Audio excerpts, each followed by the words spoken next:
السلام علیکم، میں ہوں ہنی دوامی اور آپ دیکھ رہے ہیں میرا یوٹیوب چینل آج ایک نئی ویڈیو کے ساتھ۔ آج کی ویڈیو جو ہے وہ امریکہ کی داخلی صورتحال سے متعلق ہے، جو انتہائی اس وقت خراب ہو چکی ہے۔ داخلی صورتحال یعنی نسلی فسادات وہاں پر پھوٹ چکے ہیں، جس کی وجہ سے پورا امریکہ اس کی لپیٹ میں آ چکا ہے۔ امریکہ کی آدھی ریاستیں پولیس کی کنٹرول سے باہر ہو چکی ہیں اور مجبوراً صدر ٹرمپ کو فوج کا سہارا لینا پڑا۔ فوج آدھی سے زیادہ ریاستوں میں پہنچ چکی ہے اور کرفیو کا نفاذ ہو چکا ہے، لیکن اس کے باوجود صورتحال تھمنے کا نام نہیں لے رہی ہے۔ نسلی فساد کی شروعات ایک سیاہ فام باشندے کی ایک سفید فام امریکی پولیس افسر کی ہاتھوں بے دردی سے ہلاک ہونے کے بعد سے شروع ہوئی ہے۔ امریکہ جس کا سلوگن مذہب کی تفریق اور رنگ و نسل کی تفریق سے آزاد، یہ سلوگن امریکہ کے ماتھے پر جھومر کی طرح سے جگمگا رہا ہے، مگر اس کی روشنی سے امریکہ کا چہرہ خوبصورت چہرہ نہیں بلکہ اس کا بدصورت چہرہ دنیا کے سامنے بے نقاب ہو رہا ہے کہ وہ امریکہ جو پوری دنیا پر اس وقت حکومت کر رہا ہے، اس کی اندرونی صورتحال کیا ہے۔ چراغ تلے اندھیرا، خود امریکہ کے اپنے اندر کتنی بڑی لاقانونیت ہے، کتنی بڑی لاقانونیت ہے کہ صرف رنگ کی بنیاد پر دوسروں سے نفرت کی جاتی ہے، صرف رنگ کی بنیاد پر سیاہ فام باشندوں کو غلام بنانے کی عادت ابھی تک نہیں گئی۔ وہ امریکہ جو دنیا میں امن کا داعی ہے، دنیا میں امن قائم کرنے کا پروپیگنڈا کرتا ہے، وہ امریکہ خود اپنے ملک میں امن قائم کرنے میں کس قدر بے بس ہے، اس کا اندازہ آج کے امریکہ کی صورتحال کو دیکھ کر ایک اندھا بھی بآسانی سے لگا سکتا ہے۔ وہ ممالک جو امریکہ کے زیادتیوں سے، اس کے ظلم سے تنگ آ چکے تھے، وہ ممالک جہاں پر امریکہ کی بمباری سے لاکھوں بے گناہ ہلاک ہو چکے تھے، وہ ممالک ضرور یقیناً اس وقت امریکہ کی صورتحال سے خوش ہو رہے ہوں گے، کہے لگا رہے ہوں گے، لیکن امریکہ میں اس وقت خود صف ماتم بچا ہوا ہے۔ امریکہ کی پوری تاریخ میں اس طرح کی صورتحال کا سامنا کبھی کسی نے نہیں کیا، یہاں تک کہ امریکن صدر نے خود کو غیر محفوظ سمجھ لیا ہے اور اسے امریکہ کی اپنی صدارتی محل کے محفوظ ترین تہخانے میں جا کر پناہ لینا پڑی۔ اس سے آپ اندازہ لگائیں کہ امریکہ میں اس وقت کیا ہو رہا ہے۔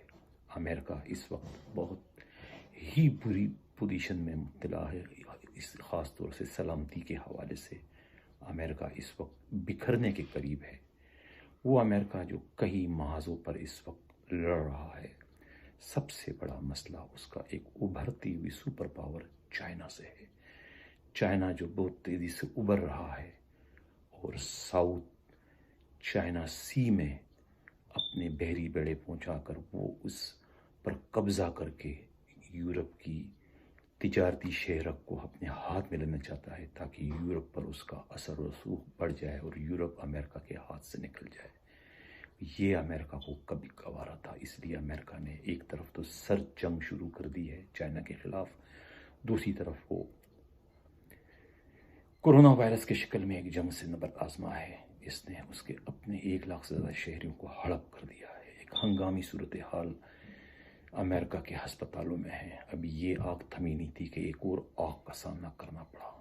وہ آگ نسلی فسادات کی تھی کہ ایک امریکن پولیس افسر کے ہاتھوں ایک سیاہ فام کا قتل ہوا، جس کے بعد سے ہنگامے ہیں جو تھمنے کا نام ہی نہیں لے رہے، ہنگامے بڑھتے چلے جا رہے ہیں۔ اور یہی نہیں کہ صرف امریکہ میں، بلکہ اس نسلی فسادات کی مذمت میں فرانس، برطانیہ، کینیڈا اور دوسرے مغربی ممالک میں بھی ہنگامے پھوٹ پڑے ہیں۔ ہر جگہ امریکہ سے سوال ہو رہا ہے کہ امریکہ اپنے ملک میں امن و امان قائم کیوں نہیں کر سکا، جو پوری دنیا میں امن قائم کرنے کا داعی ہے. جو ملک امریکہ اپنے ملک میں امن نہیں قائم کر سکتا، اس سے کیا توقع رکھی جا سکے کہ پوری دنیا میں امن قائم کرے گا؟ اس سے کیا حق پہنچتا ہے کہ پوری دنیا کی امامت کرے، پوری دنیا پر اپنا راج چلائے؟ وہ اصولی طور پر اس حق سے محروم ہو چکا ہے. یہی وہ صورتحال ہے جس سے امریکن پالیسی ساز پینٹاگون اس وقت سخت پریشان ہے، دو چار ہے کہ یہ کیا صورتحال ہے. امریکہ میں نسلی فساد کوئی نئے نہیں ہے، اس کی شروعات 60-65 سال پہلے سے ہوئی تھی. امریکہ میں نسلی فساد پہلے سے چل رہے ہیں. مارٹن لوتھر نامی ایک سیاہ فام باشندے نے سب سے پہلے ان مظالم کی روک تھام کے لیے ایک تحریک شروع کی تھی، اور وہ اپنے اس مقصد میں کسی حد تک کامیاب بھی ہو چکے تھے. اس تحریک کے نتیجے میں سیاہ فام باشندوں کے لیے کچھ قوانین بنے تاکہ انہیں اس طرح کے مظالم سے تحفظ دیا جا سکے. لیکن اس کا نتیجہ کیا نکلا؟ اس کے بعد 14 اپریل 1968 کو مارٹن لوتھر کو انتہائی بے دردی سے قتل کر دیا گیا، جس کے قتل کے بعد سے ایک بار پھر سیاہ فام باشندوں میں عدم تحفظ کی لہر دوڑ گئی. وہ خود کو پھر اپنے ہی ملک میں غیر محفوظ سمجھنے لگے. اب جب ڈونلڈ ٹرمپ صدر بن کر آئے تو اس کے بعد ایک بار پھر سے فضا قائم ہو گئی. مبصرین و تجزیہ نگاروں کا خیال تھا کہ صدر ٹرمپ جو کہ خود نسل پرستی کی بنیاد پر ہی کامیاب ہوئے تھے، اس لیے ان کے صدارت میں اس طرح کے واقعات کا ہونا ایک متوقع عمل تھا. لیکن اس طرح سے ہوگا اس کا اندازہ کسی کو بھی نہیں تھا، اس لیے کہ ٹرمپ کے صدر بننے کے بعد سے سفید فام بہت زیادہ احساس برتری کے شکار ہو گئے. ان کا اندازہ تھا، ان کا خیال تھا کہ اب وہ اس ملک کے، امریکہ کے بلا شرکت غیر مالک ہے. سیاہ فام باشندے سمیت جتنے بھی باقی لوگ امریکہ میں رہتے ہیں وہ سب کے سب ان کے غلام ہیں، اس لیے کہ اب ہمارا پارٹی، اب ہمارا لیڈر اس ملک کا صدر بن چکا ہے. اس لیے یہی خیال تھا، یہی اندازہ تھا کہ ٹرمپ کے صدارت میں اس طرح کے واقعات کا ہونا ضروری ہوگا، اس طرح کے واقعات ہوں گے. لیکن اس طرح ہوگا یہ کسی کو اس کا اندازہ نہیں تھا. یہ رپورٹ ہوا ہے کہ جس پولیس افسر کے ہاتھوں یہ سیاہ فام باشندہ ہلاک ہوا، یہ امریکہ کا وہ پولیس افسر تھا جو دوسرے 100 پولیس افسروں کے ساتھ اسرائیلی فوج سے ایک خاص قسم کی ٹریننگ حاصل کر چکا تھا. یہ وہ ٹریننگ تھی جو اسرائیلی پولیس نے، اسرائیلی فوج نے فلسطینیوں پر اس کو اپلائی کیا تھا، اور غزہ کے مقام پر اسی طرح بے دردی سے فلسطینی مسلمانوں کو وہ قتل کرتے تھے. اسی طرز کے ایک کارروائی کی شروعات اس سیاہ فام باشندے کی ہلاکت کی شکل میں امریکہ میں کر دی گئی ہے. اس کو آپ شروعات کہہ سکتے ہیں. یہ بارش کا پہلا قطرہ ثابت ہو رہا ہے سیاہ فام باشندوں کے لیے کہ وہ اب یہ شروعات ہے، اس کے بعد اس طرح کی اور بھی واقعات ہو سکتے ہیں.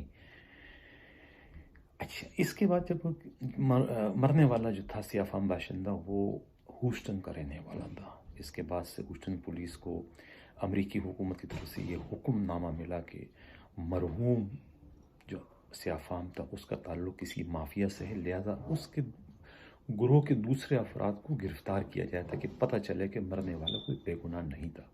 لیکن ہیوسٹن پولیس کے چیف نے انتہائی دلیری سے، بہادری سے امریکن حکومت کی جانب سے ملنے والے حکم کو یہ کہہ کر ٹال دیا کہ وہ اپنی ہی عوام پر گولی نہیں چلا سکتا، اپنی ہی عوام پر مظالم نہیں کر سکتا. امریکی پولیس اپنے عوام کی خادم ہے، دشمن نہیں، اور ہم کوئی بھی ایسا حکم نہیں مانیں گے جو آئین کے خلاف ہو. ہم ایسا کوئی حکم نہیں مانیں گے. اسی ہیوسٹن پولیس کے چیف نے اس وقت انتہائی دکھ اور افسوس کا اظہار کیا کہ اس وقت امریکہ کو ایک لیڈر کی ضرورت ہے. امریکہ اس وقت ایک اچھے لیڈر سے محروم ہے. یہ وقت لوگوں کے زخم پر مرہم بننے کا ہے، نہ کہ زخم کو مزید گہرا کرنے کا. انہوں نے، ہیوسٹن پولیس کے چیف نے یہ حکم ماننے سے انکار کر دیا. یہ ہے صورتحال اس وقت امریکہ کی. امریکہ اس وقت اپنی سلامتی کے لحاظ سے انتہائی سنگین حالات سے گزر رہا ہے. کسی کو نہیں پتا کہ آنے والے وقتوں میں کیا ہوگا. وہ کوئی بھی یہ نہیں جانتا کہ آئندہ کے جو الیکشن ہو رہے ہیں، ہونے والے ہیں امریکہ میں، اس میں سیاہ فام باشندوں کی ہمدردی کا ووٹ کس کی جولی میں گرے گا. کیا کوئی نیا ٹرمپ اس سے مستفیض ہوگا یا آنے والا امریکن صدر اوباما کی طرف سے کوئی سیاہ فام ہوگا. یہ آنے والا وقت بتلائے گا. آج کے لیے اتنا ہی.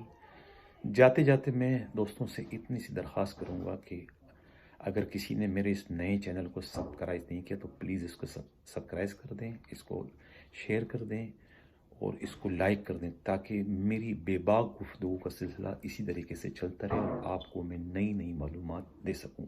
اللہ حافظ.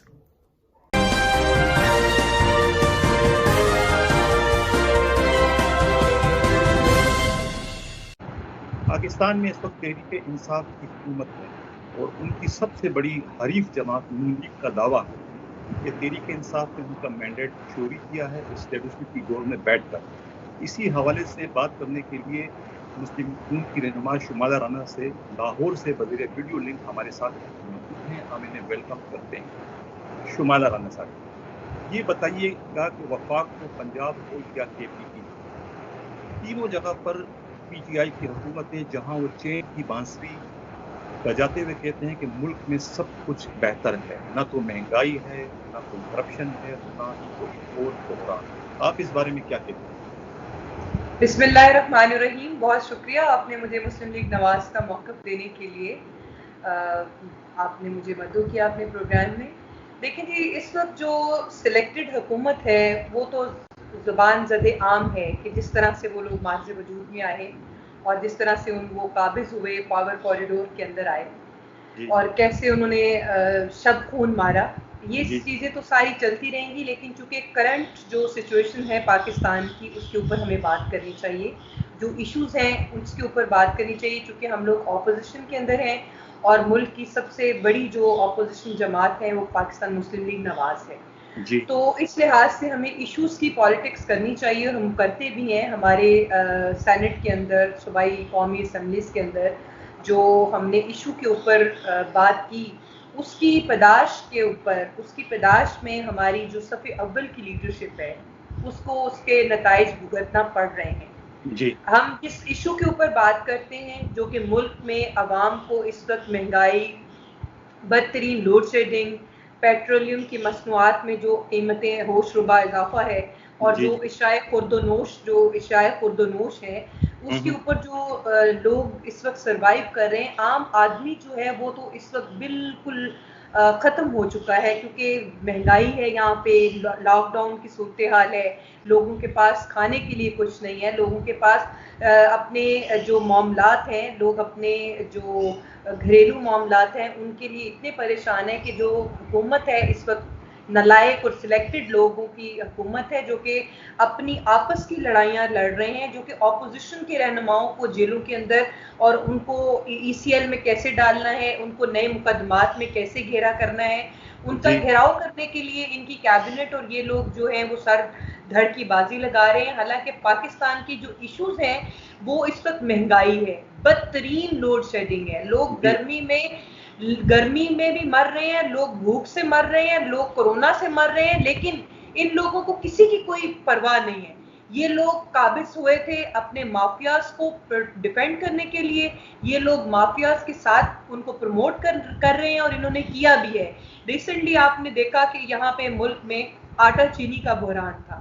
ہمارا زرعی ملک ہے پاکستان، ایک ماشاءاللہ زرعی ملک ہے اور یہ خود کفیل ممالک کے اندر یہ زراعت کے حوالے سے کنسیڈر کیا جاتا ہے. لیکن اس ملک میں یہاں پہ آٹا اور چینی ناپید تھی جو کہ خود پیداواری کرتا ہے، جو کہ پیداوار یہ ملک خود پیداوار کرتا ہے. یہاں پہ گنے کی کاشت ہوتی ہے، یہاں پہ گندم کاشت کی فصل اگائی جاتی ہے. تو میں یہاں پہ یہ کہنا چاہتی ہوں کہ جو ایشوز ہیں اس وقت گورنمنٹ کے، ان کے یہ کنسرن نہیں ہے. ان کو کنسرن ہے تو جسٹ اپنی سیٹ بچانے کا ہے، ان کو کنسرن ہے تو مافیاز کو بچانے کا ہے، ان کو کنسرن ہے تو کنسیلمنٹ آف فیکٹ ہے. فیکٹ کو کسی طرح وہ کنسیل کر لیں، اور جو کہ عوام اور ہم لوگ اس وقت بیٹھے ہوئے ہیں یہاں پہ، ان کو ہم یہ کرنے نہیں دیں گے. اور اسی پداش کے اوپر آ کے ہمیں یہ لوگ نوٹسز سرو کرا دیتے ہیں، ہمیں جیلوں کے اندر ڈال دیتے ہیں، ہمیں نائب نیازی گٹھ جوڑ کے حوالے کر دیتے ہیں. لیکن ایشوز کے اوپر ہم لوگ ہائی لائٹ کرتے رہیں گے جو پاکستان کے اندر اس وقت ایشوز ہیں. اور اس وقت جو بجٹ کا انہوں نے جو ڈھونگ رچایا ہے، یہ آئی ایم ایف کا ڈیزائن بجٹ تھا. جی یہ ڈیزائن بجٹ تھا، یہ ڈیزائنر نے ڈیزائن کر کے آپ کو پاکستانی قوم کے اوپر مسلط کیا. یہ آئی ایم ایف کا مسلط کردہ جو بجٹ ہے، اس کو قومی رہنماؤں نے، اپوزیشن لیڈرز نے اور تمام پاکستان کی جو عوام ہے، غریب عوام ہے اور متوسط طبقہ جو ہے، اس نے اس کو مسترد کر دیا ہے. یہ عوام دوست بجٹ نہیں تھا، یہ غریب مکاؤ پروگرام تھا. یہ غریب مکاؤ پروگرام تھا جس میں کہ آپ دیکھیں کہ یہ ایسا بجٹ تھا کہ وفاقی ملازمین، صوبائی ملازمین، سرکاری جو ملازمین ہیں، ان کے لیے ان کے پاس کچھ نہیں ہے، ان کی بلکہ یہ کٹوتیاں کرتے پھر رہے ہیں. آپ یہ دیکھیں کہ جو وہ سرکاری ملازمین جو طبقہ ہے، وہ ہے تو اسی معاشرے کا حصہ ہے نا. اسی مہنگائی کے اندر جب افراط زر بڑھ رہی ہے تو ان کی رسد اور طلب میں جب اضافہ ہو رہا ہے تو ان کی ڈیمانڈز کے اندر بھی، ان کی ضروریات کے اندر بھی اضافہ ہو رہا ہے. تو وہ ضروریات کو کیسے پورا کریں گے؟ وہ کیسے میٹ اپ کریں گے ان چیزوں کے ساتھ کہ عام جو دیہڑی دار طبقہ ہے وہ تو ہے ہی ہے، وہ تو سروائیو بہت مشکل سے ہو رہا ہے. انہوں نے سرکاری ملازمین کے ساتھ بھی ان کا بھی شب خون مارا. انہوں نے ایجوکیشن کے حوالے سے اگر دیکھا جائے تو اس بجٹ کو شہباز شریف اور نواز شریف کی گورنمنٹ کے اندر اس کو 50% آپ نے کمی کر دی. آپ نے ہیلتھ بجٹ کے اوپر آپ نے 50% جو ہے ہمارا 46 ارب روپیہ جو تھا وہ مختص تھا ہیلتھ کے لیے. لیکن اس سے زیادہ شہباز گورنمنٹ نے اس کے اوپر خرچ کیا. اور ہماری اولین ترجیح تھی نواز شریف حکومت کی کہ ہم لوگوں کو صحت، لوگوں کو روزگار، لوگوں کو ایجوکیشن اور جو ان کی معیار زندگی ہے اس کو بلند کریں. اور وہ ہم نے کیا. اس پر تختیاں جو نہیں لگی ہیں وہ یہ ضرور لگائیں، لیکن عوام ان سے پوچھے گی ضرور کہ جو 2 سالوں کے اندر آپ نے قرضے لیے ہیں، ان لوگوں وہ قرضے کہاں پہ ہیں؟ کوئی اپنا میگا پروجیکٹ بتائیں ہمیں جس کے اوپر آپ نے وہ جو ملک اور قوم کا جو بجٹ کا پیسہ تھا، جو ٹیکس کا پیسہ تھا، وہ آپ لوگوں نے اس پہ کہاں لگایا؟ وہ کہاں گئے پیسے؟ میں یہ سوال کرتی ہوں ان لوگوں سے. اور وہ 5 سال میں جو ہم نے قرضے لیے تھے، انہوں نے وہی قرضے جو ہیں اس سے بڑھ کر 2 سالوں کے اندر لیے. عوام اس کا حساب لے گی. اچھا شمیلہ صاحب، آپ یہ بتائیں کہ آپ بھی خاتون رہنما ہیں، ٹھیک ہے نا؟ ملک میں تحریک انصاف خواتین کے حقوق کے لیے جو کام کر رہی ہیں، جو دعویٰ کر رہی ہیں، آپ اس سے مطمئن ہیں یا آپ کے اس پر بھی کچھ تحفظات ہیں؟ دیکھیں، خواتین ویمن امپاورمنٹ کے لیے میں خود کام کرتی ہوں. میں پریزنرز ویمن اور کڈس جوینائل کے اوپر میں نے بہت کام کیا، اور عورتوں کی حقوق کی جو آواز ہے وہ میں بلند کرتی رہوں گی. چونکہ میرا یہ سبجیکٹ ہے تو اس کے اوپر میں فوکس زیادہ رہتی ہوں. تو خواتین کے حقوق کے اوپر انہوں نے کیا کام کرنا ہے؟ انہوں نے اپنی خاتون رہنما جس کی 22 سالہ تگ و دو تھی، عظمیٰ کاردار صاحبہ کی، انہوں نے ایک آڈیو لیک ہوئی اور اس خاتون کو انہوں نے اتنا بےعزت کیا، اس کو اپنی تمام جتنی بھی اس کی بنیادی رکنیت معطل کر دی. اور اب سنا ہے کہ وہ اسمبلی کی نشست سے بھی ان کو ہاتھ دھونا پڑیں گے. تو یہ تو ان کا کرائیٹیریا ہے. انہوں نے عظمیٰ کاردار صاحبہ کے ساتھ کیا. فوزیہ قصوری صاحبہ کی جو باتیں تھیں وہ آپ نے سنی. شیرین مزاری صاحبہ جو ہے محترمہ، ان کی بھی ایک پریس کانفرنس آپ کے نظروں سے گزری ہوگی. تو یہ اپنی جماعت کی خواتین کو تو یہ انصاف دے نہیں سکتے. جمہوریت تو جماعتوں کے اندر بھی ہونی چاہیے نا. جب ہم جمہوریت کا علم بردار کرتے ہیں تو جماعتوں کے اندر تو آمریت نہیں ہونی چاہیے. تو اگر انہوں نے خاتون اول کے لیے کوئی بات کی تھی تو اتنا ضرب خان صاحب کا ہونا چاہیے تھا، کیونکہ یہ روایتی قسم کی سیاست نہیں نہ کرتے. یہ دعویٰ کرتے ہیں کہ ہم روایتی سیاست کے خلاف ہیں. تو مجھے تو خواتین کے لیے نہ تو ان کا کوئی منصوبہ سامنے آیا، نہ ہی ان کی کوئی ورکنگ ہے لیڈیز کے لیے. خواتین کی امپاورمنٹ کے لیے مجھے تو ان کا کوئی بھی وہ نظر نہیں آیا. اچھا، سوال یہ ہے شمیلہ صاحبہ کہ مسلم لیگ نون کے سرکل میں یہ 6 مویاں ہو رہی ہیں کہ مریم نواز پر غیر اعلانیہ پابندیاں ہیں، لہٰذا وہ کھل کے سیاست نہیں کر رہی، اس میں کہاں تک صداقت ہے؟ دیکھیں سیاست تو میرا خیال ہے کہ تمام پی ایم ایل این کی جو فرسٹ لیڈرشپ، جو فرسٹ رو کے اندر جو ہماری قیادت ہے، سینئر لیڈرشپ ہے، آپ نے ان لوگوں کو ان کے کیسز کے اندر اتنا الجھایا ہوا ہے کہ وہ آپ ان کو ایشوز کی سیاست سے دور رکھ کے ان کو جسٹ آپ ذاتی گرج کی بنا پر آپ لوگ ان کو اپنے کیسز کے اندر الجھا رہے ہیں.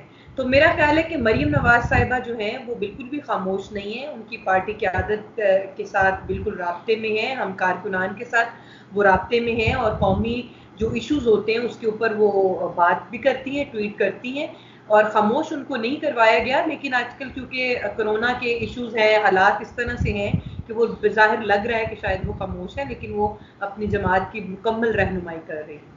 اچھا جی، شمائلہ صاحبہ یہ بتائیے گا کہ مسلم لیگ کے تمام بڑے لیڈر جو ہے وہ اکثر ان کے بیانات آتے ہیں اور یہ ہم سنتے ہیں کہ انہیں مختلف ہتھ کنڈوں اور دھمکیوں کے ذریعے ہراساں کیا جا رہا ہے، ان کو پارٹیاں بدلنے کے لیے بھی دباؤ ڈالا جا رہا ہے، وفاداریاں تبدیل کرنے کے لیے. اس میں کہاں تک صداقت ہے؟ کیا آپ کے ساتھ بھی کبھی ایسا ہوا ہے؟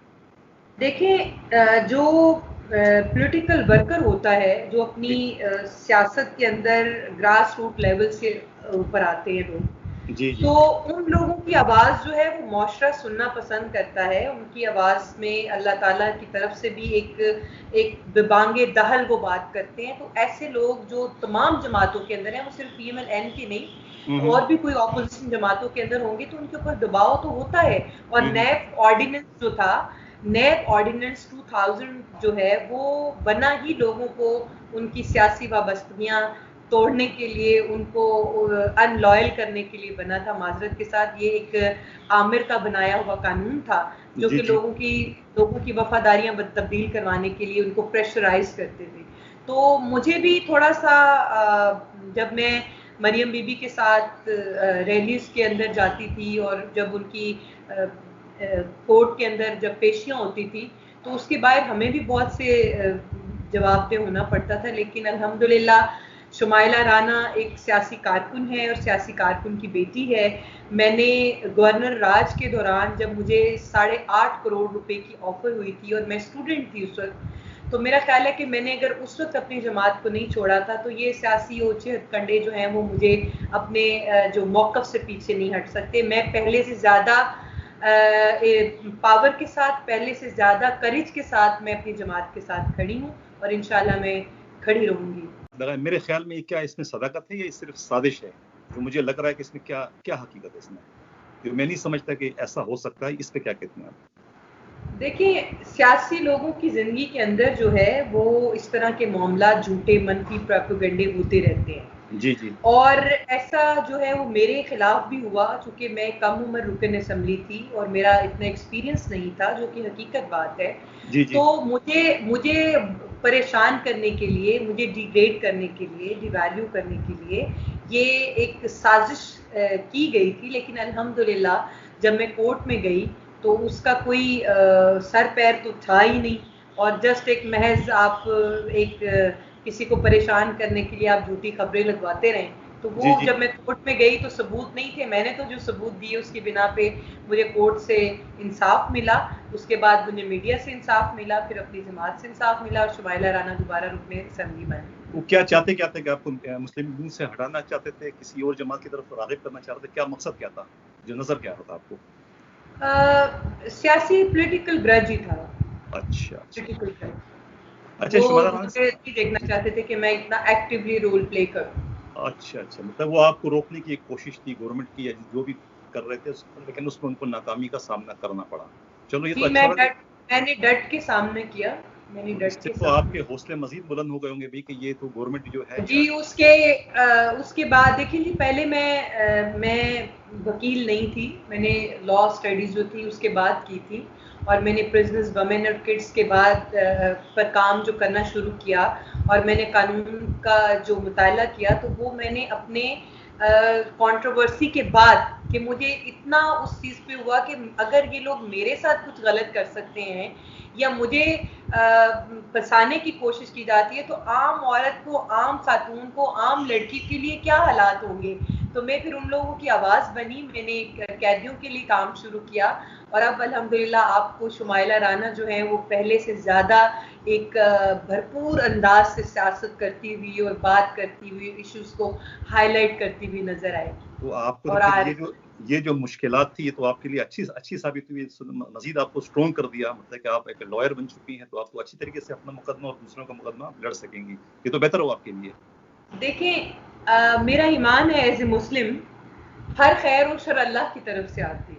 جی جی جی. اور جب ان مع العسر یسرا کہ ہر مشکل کے بعد آسانی ہے, جی تو یہ ایز اے بینگ اے مسلم اگر میں اس چیز کو دیکھوں تو وہ مجھے اللہ تعالیٰ کے قریب کرنے کے لیے وہ ساری کہانی ہوئی, اس کو لوگوں کو استعمال کیا گیا اس میں, لیکن وہ مجھے لگ رہا ہے کہ اللہ تعالیٰ نے مجھے اپنا قرب دینے کے لیے, اللہ کو مجھے اپنے قریب کرنے کے لیے ایسا ہوا. پھر مجھے لوگوں کی درد محسوس کرنے کے لیے کہ جس درد اور قرب سے میں گزری اس درد کی کو اب میں محسوس کر سکتی ہوں. یہ تو آپ کے لیے بہت اچھی خبر ہے, اچھی بات ہے.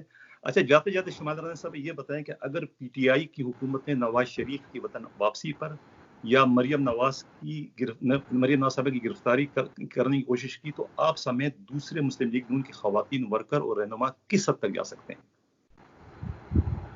دیکھیں اگر ویسے تو یہ مریم نواز صاحبہ کو جمہوریت کا علم اٹھانے پہ اور مریم نواز صاحبہ کو اپنے والد کا ساتھ دینے کے لیے جو بے گناہ اور ناکردہ گناہوں کی سزا دی گئی, ان کو عدالتوں کے اندر لے کے آیا گیا, ان کو جیلیں دیکھنی پڑی, ان کو ایک ان کے منفی پروپیگنڈا ان کے خلاف جو ہوا, اس کے لیے میں آپ کو یہ بتاؤں گی کہ جو بھی عورت یہاں پہ, جو بھی خاتون یہاں پہ ان کے خلاف نادیدہ قوتوں کے خلاف کھڑی ہو جائے گی اور ڈٹ کے کھڑی ہو جائے گی اور آنکھوں میں آنکھیں ڈال کے ان سے بات کرے گی, تو یہ اس عورت کو غدار بھی قرار دے دیں گے, اس کو جھوٹی بھی قرار دے دیں گے. آج مادر ملت کا چونکہ ایک یوم وفات ہے تو میں اس کے اوپر بھی آپ کو کہوں گی کہ عامر نے ان کو, آج میرا یہ ٹویٹ بھی تھا کہ عامر نے ان کو غدار کہا, جمہور نے ان کو جمہوریت پسند کہا. تو میرے قوم کے جو بچے ہیں یا جو نیو جنریشن ہے, ہاں اب تاریخ سے انہوں نے, تاریخ کو بھی 2 نمبر کرنے کی کوشش کی گئی نا, تاریخ سے بھی کھلواڑ کرنے کی کوشش کی گئی ہے. جی جی جی. تو میں سمجھتی ہوں کہ ہمارے لوگوں کو بہت ریسرچ کی ضرورت ہے, وہ اصل تاریخ میں جائیں اور تحقیق کے ساتھ اپنی ہسٹری کو دیکھیں. تو یہاں پہ جو عورت آئے گی اس کو اسی طرح ہی منفی پروپیگنڈے کے اندر, جھوٹے مقدمات کے اندر ان کو پھنسانے کی پوری کوشش کی جائے گی. تو میرا خیال ہے کہ مریم نواز صاحبہ جو ہیں وہ نواز شریف صاحب کی کمزوری انہوں نے بنانے کی کوشش کی, لیکن اللہ نے ان کو ان کی کمزوری نہیں بنایا, وہ طاقت بن کے ابھری ہیں. اور بہت کم عرصے میں انہوں نے نیشنل پالیٹکس کے اندر اپنا مقام بنایا, لوگوں کے دلوں میں اپنی جگہ بنائی, اور اللہ تعالیٰ خیر کرے انشاءاللہ. فیوچر میں جو دیکھتی ہوں کہ فیوچر جو ہے وہ مریم نواز صاحبہ. اچھا آپ کس طرح دیکھتی ہیں کہ یہ عمران خان کی حکومت اپنی مدت پوری کر سکے گی کہ نہیں کر سکے گی, یہ بتائیں. دیکھیں غیر جمہوری جو اقدام ہے اس کو نواز شریف صاحب اور ہماری جماعت نہیں مانتی, کسی بھی غیر جمہوری قدم. ہم جمہوریت پسند لوگ ہیں, ہم اقتدار کی سیاست کرتے ہیں, اقتدار کی نہیں کرتے. تو جو جمہوری عمل ہے اس کے اندر تو یہ سمجھ آتی ہے کہ یہ 5 سال اپنے پورے کریں, لیکن چونکہ ان کی انکمپیٹنسی, ان کی نالائکی روز بروز بڑھتی جا رہی ہے, ہر آئے روز آپ یقین کریں ان کی انکمپیٹنسی جو ہے وہ سامنے آتی ہے. یہ باور کراتے ہیں کہ یہ نابلد ہے, نابالغ ہے, اور یہ سیاست کے میدان میں بھی آؤٹ ہو رہے ہیں آہستہ آہستہ. اگلے الیکشنز کے اندر انشاءاللہ عوام ان سے سوال کیا کرے گی, کیونکہ انہوں نے عوام کو بہت زیادہ ہائی ہوپس دی تھی, انہوں نے وہ معیار اور عوام کو نہیں دیا جس کی امیدیں لگا کر لوگ بیٹھے ہوئے تھے. ان کی امیدوں میں نہ تو انہوں نے نیا پاکستان بنایا, نہ انہوں نے کرپشن فری پاکستان بنایا, نہ انہوں نے یہاں سے لوگوں سے پیسہ, چوروں چکوں سے یہ کہتے تھے پیسہ نکلوائیں گے, ان سے 1 روپے کی ریکوری نہیں ہوئی. انہوں نے جھوٹے مقدمات اپوزیشن کے اوپر بنائے, انہوں نے 1 روپے کی ریکوری نہیں کی, ریفرنسز دائر نہیں ہوئے کچھ. اور ان کی اپنی نالائکی دیکھیں, کیونکہ جب آپ نے کسی کے خلاف کوئی پروپیگنڈا کرنا ہے تو اس کے خلاف آپ کو کچھ مواد بھی تو چاہیے ہوتا ہے نا. عدالتیں جو ہیں وہ آپ کی خواہشات پہ نہیں چلتی, عدالتیں جو ہیں وہ آپ کی میٹیریل کے اوپر, ثبوتوں کے اوپر چلتی ہیں. تو اس میں یہ فیل ہو چکے. عوام ان سے پوچھے گی کہ چینی کہاں گئی, عوام ان سے پوچھے گی کہ آٹا سستا کہاں گیا, عوام ان سے پیٹرولیم مصنوعات کی پوچھے گی کہ راتوں رات مافیاز کو فائدہ پہنچانے کے لیے 25 روپے جو ہے وہ 26 روپے کی قیمت جو ہے راتوں رات بڑھی, جبکہ آئل انٹرنیشنل مارکیٹ کے اندر بھی آئل کی پرائسز ہمیشہ 1 جون کو بڑھتی ہیں. جی آپ نے دیکھا ہوگا کہ اور ہمیشہ پاکستان کے اندر سمری اوگرا کو جاتی ہے. یہ جو اوگرا کی سگنیچر کے بغیر, چیئر پرسن کے بغیر, ان کو اعتماد میں لائے بغیر انہوں نے پیٹرول اور جو ڈیزل کی قیمتوں میں اضافہ کیا. یہ وزیر اعظم ہاؤس سے ان کو بھی نہیں پتا کہ پیچھے سے کہاں سے ان کو آرڈرز ملے ہیں. تو یہ صرف اور صرف مافیا کو فائدہ پہنچانے کے لیے ان کے اقدامات تھے. لوگ پوچھیں گے کہ آپ نے جہانگیر ترین جو ہمارا قومی مجرم تھا, آپ نے اس کو پروٹوکول کے ساتھ کیوں لندن میں فرار کروایا. آپ عوام پوچھے گی کہ آپ نے بجٹ کے اندر ایجوکیشن کا جو بجٹ ہے وہ کم کیا, آپ نے صحت کا بجٹ کم کیا, آپ نے زراعت کا بجٹ کم کیا, آپ نے اپنے لوگوں کو فائدہ دینے کے لیے پاکستان کے عوام کے ساتھ کھلواڑ کیا. یہ لوگ عوام ان سے پوچھیں گے. اور جو پروجیکٹ نواز شریف صاحب ہمارے قائد محترم نے لگائے, ان کے اوپر یہ جو جھوٹی تختیاں لگا رہے ہیں نا, یہ بند کر دیں. عوام کو سب پتہ ہے. یہ عوام اس وقت یہ کمپیئر کریں گے, کمپیریزن کریں گے ان کو دیکھیں گے کہ نواز شریف نے کیا گورنمنٹ نے کیا اور ان کی گورنمنٹ نے کیا کیا. ان کے تو بی آر بی کے کھڈے جو ہے, بی آر ٹی جو ان کی پشاور میں جو کھڈے ہیں ابھی تک تو وہی پورے نہیں ہو سکے. ان کی جو پشاور میٹرو تھی, ان کی تو وہ ابھی تک نہیں بن سکی. ان کی سونامی بلین ٹریز جو ہے وہ ہر روز ہم ٹویٹر کے اوپر وہ ریحام خان کے وہ پڑھتے ہیں, اس کے اندر اس میں آپ دیکھیں ان کے تو اپنے اتنے ایشوز ہیں. ان کے ادویات کے اسکینڈلز آئے, ان کے شوگر کے اسکینڈلز آئے, ان کے آٹے کے اسکینڈلز آئے, ان کی آئے روز کوئی نہ کوئی نالائکی سامنے آتی رہی ہے. تو عوام ان سے ضرور پوچھیں گے. اور عوام انشاءاللہ تعالی اگلی دفعہ آنے والے دنوں میں, پہلے بھی عوام نے ہمیں سلیکٹ کیا تھا, ہمیں ہی ووٹ دیا تھا, لیکن سلیکٹر جو ہے وہ جیت گئے اور جمہوریت ہار گئی. تو میں سمجھتی ہوں کہ انشاءاللہ آنے والا وقت ووٹر جو ہے وہ ڈنڈا ہاتھ میں پکڑ کر ووٹ بھی دے گا اور ووٹ کا پہرا بھی دے گا. الیکٹر جیت گئے, جمہوریت ہار گئی. بہت شکریہ شمیلہ رانا صاحبہ. آپ اسی طرح سے آئندہ بھی ہمارے چینل پر آ کر پاکستان سمیت اوورسیز پاکستانیوں کو ملکی سیاست سے متعلق حقائق بتاتی رہیں گی. اسی کے ساتھ اجازت چاہتا ہوں. اللہ حافظ. بہت شکریہ.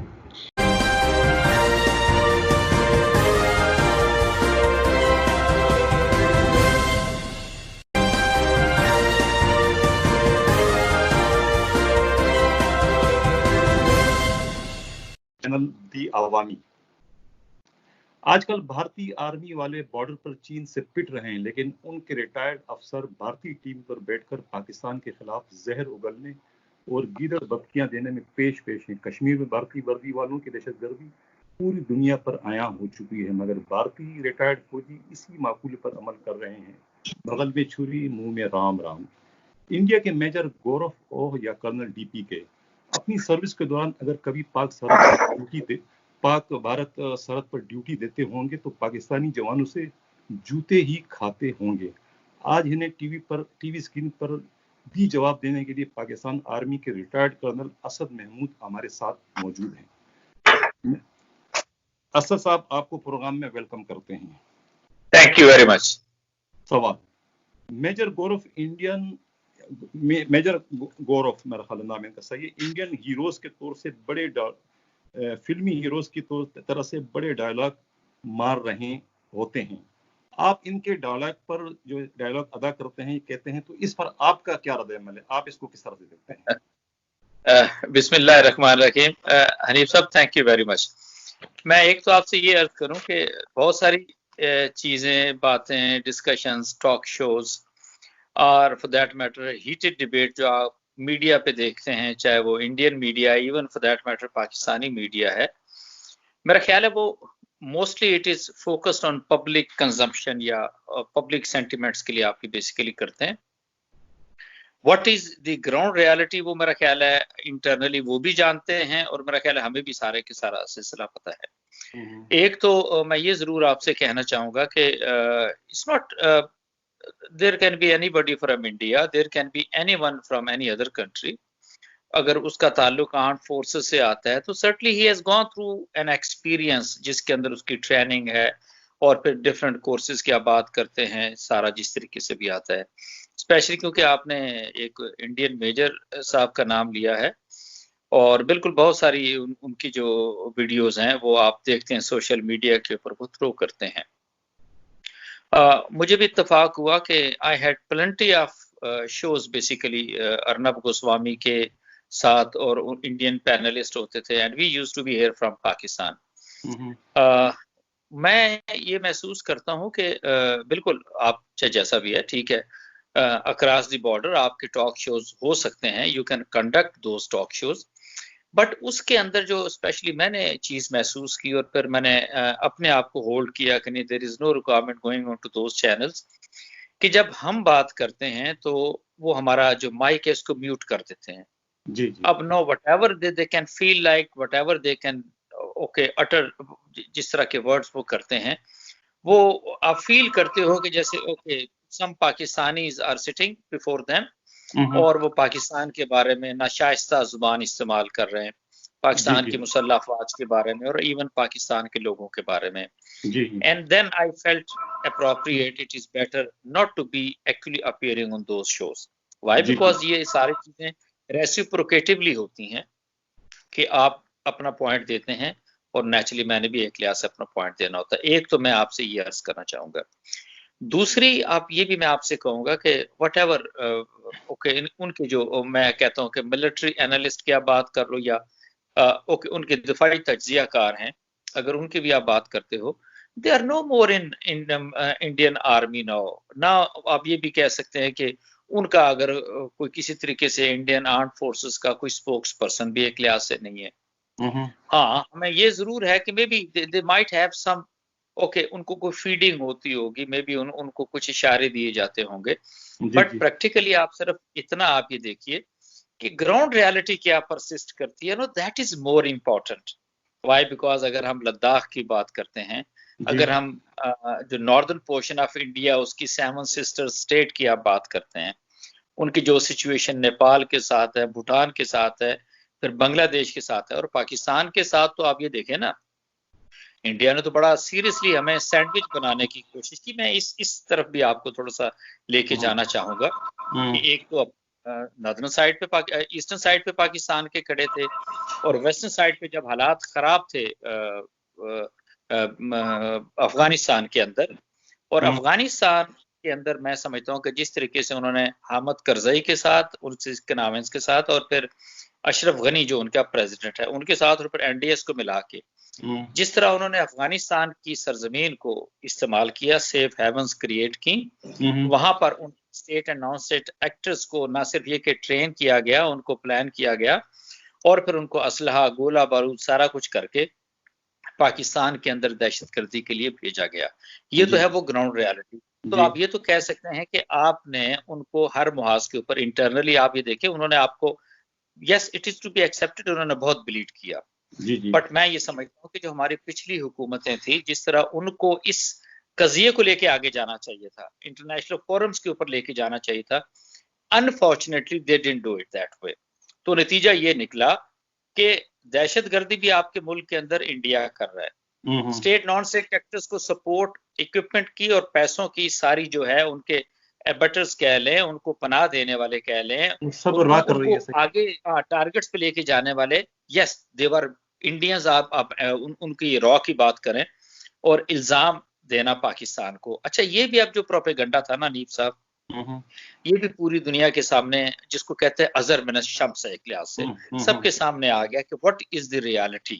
اچھا جب یہ ساری چیزیں جیسے میں آپ سے ڈسکس کر رہا ہوں کیونکہ میں یہ تھوڑا سا پرسپیکٹو آپ کو دینا چاہ رہا تھا کہ کس پرسپیکٹو کے اندر جو ہمارے انڈین کاؤنٹر پارٹ ہیں وہاں پر بیٹھے وہ کیا چیزیں ڈسکس کرتے ہیں. وائی؟ بیکاز یس ان کو آپ یہ کہہ سکتے ہیں کہ گراؤنڈ کے حساب سے وہ بہت زیادہ ایکٹیو رہے. اس سے پہلے آپ کی مسلح افواج نے پاکستان کی بڑا بہتر کام کیا, آپ کی لا انفورسنگ ایجنسیز نے بڑا بہتر کام کیا, and you are able to stop those. میں سمجھتا ہوں کہ وہ سارے ملیٹنٹ جو کہ انڈیا کی طرف سے آتے تھے, انڈیا جن کو نرچر کرتا تھا, اب آپ کو حنیف صاحب وہ ان کی فرسٹریشن ایک لحاظ سے نظر آتی ہے.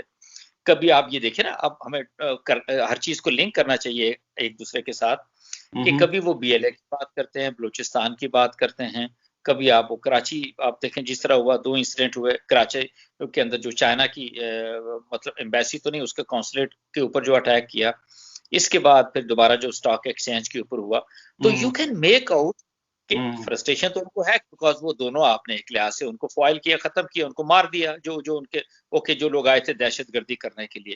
لائک وائز ایکس فاٹا جو نو part of the Khyber Pakhtunkhwa, وہاں پہ بھی اسی طریقے سے انہوں نے اپنے ایلیمنٹ کو بڑا سپورٹ کرنے کی ضرورت کی. ایون ڈیورنگ دیز ڈیز میں آپ سے عرض کر رہا ہوں, آپ نے ان کو بھی ایک لحاظ سے فکس کر دیا.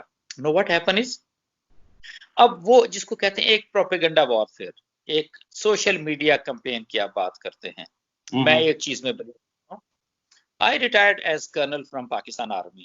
وائی؟ بیکاز آرمی نے فیل کیا کہ نہیں, میں شاید اسی رینک تک جا سکتا تھا. I accept it and I take it. اب اگر میجر گورو واریہ کی بات کریں, میجر گورو واریہ سے میں یہ کہتا ہوں کہ یس میری ڈسکشن ہوتی تھی, بٹ یس ایک جس کو کہتے ہیں ایک ریسپیکٹ کے دائرے کے اندر, یہ ضرور میں آپ سے یہ کہوں گا. اچھا, تو لائک وائز اگر میجر گورو واریہ ان کا پورا نام ہے, اگر ان کے اندر بھی تو میرے اندر صلاحیتیں نہیں, میں بریگیڈیئر اس سے آگے نہیں جا سکا, تو لائک وائز گورو واریہ بھی تو maybe major as a major ہی ریٹائر ہو گئے ہوں. تو دیکھیں ہر رینک کے حساب سے اس کی پلیسنگ ہوتی ہے, اس کی پوزیشننگ ہوتی ہے, اور اس کے ساتھ بہت ساری چیزیں شیئر کی جاتی ہیں, کمانڈ کی, اسٹاف کی, باقی ساری چیزیں آتی ہیں.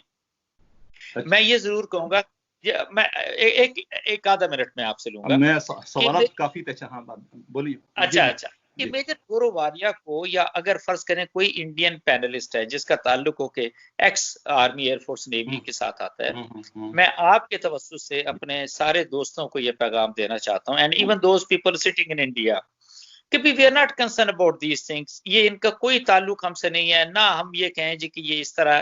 وائی؟ بیکاز میں نے کہا نا, یہ ان کی شیئر فرسٹریشن کی آپ یہ بات کر سکتے ہیں, اور پلس وہ پبلک سینٹیمنٹ کو حساب میں رکھتے ہوئے وہ اپنی ساری باتیں کرتے ہیں جن کا حقیقت سے کوئی تعلق اس طریقے سے نہیں ہے. بالکل, یہ بالکل آپ صحیح فرما رہے ہیں. ان کی جو ڈیپ سٹیٹ کام کر رہی ہے, they are working very seriously against Pakistan, that is the point of concern.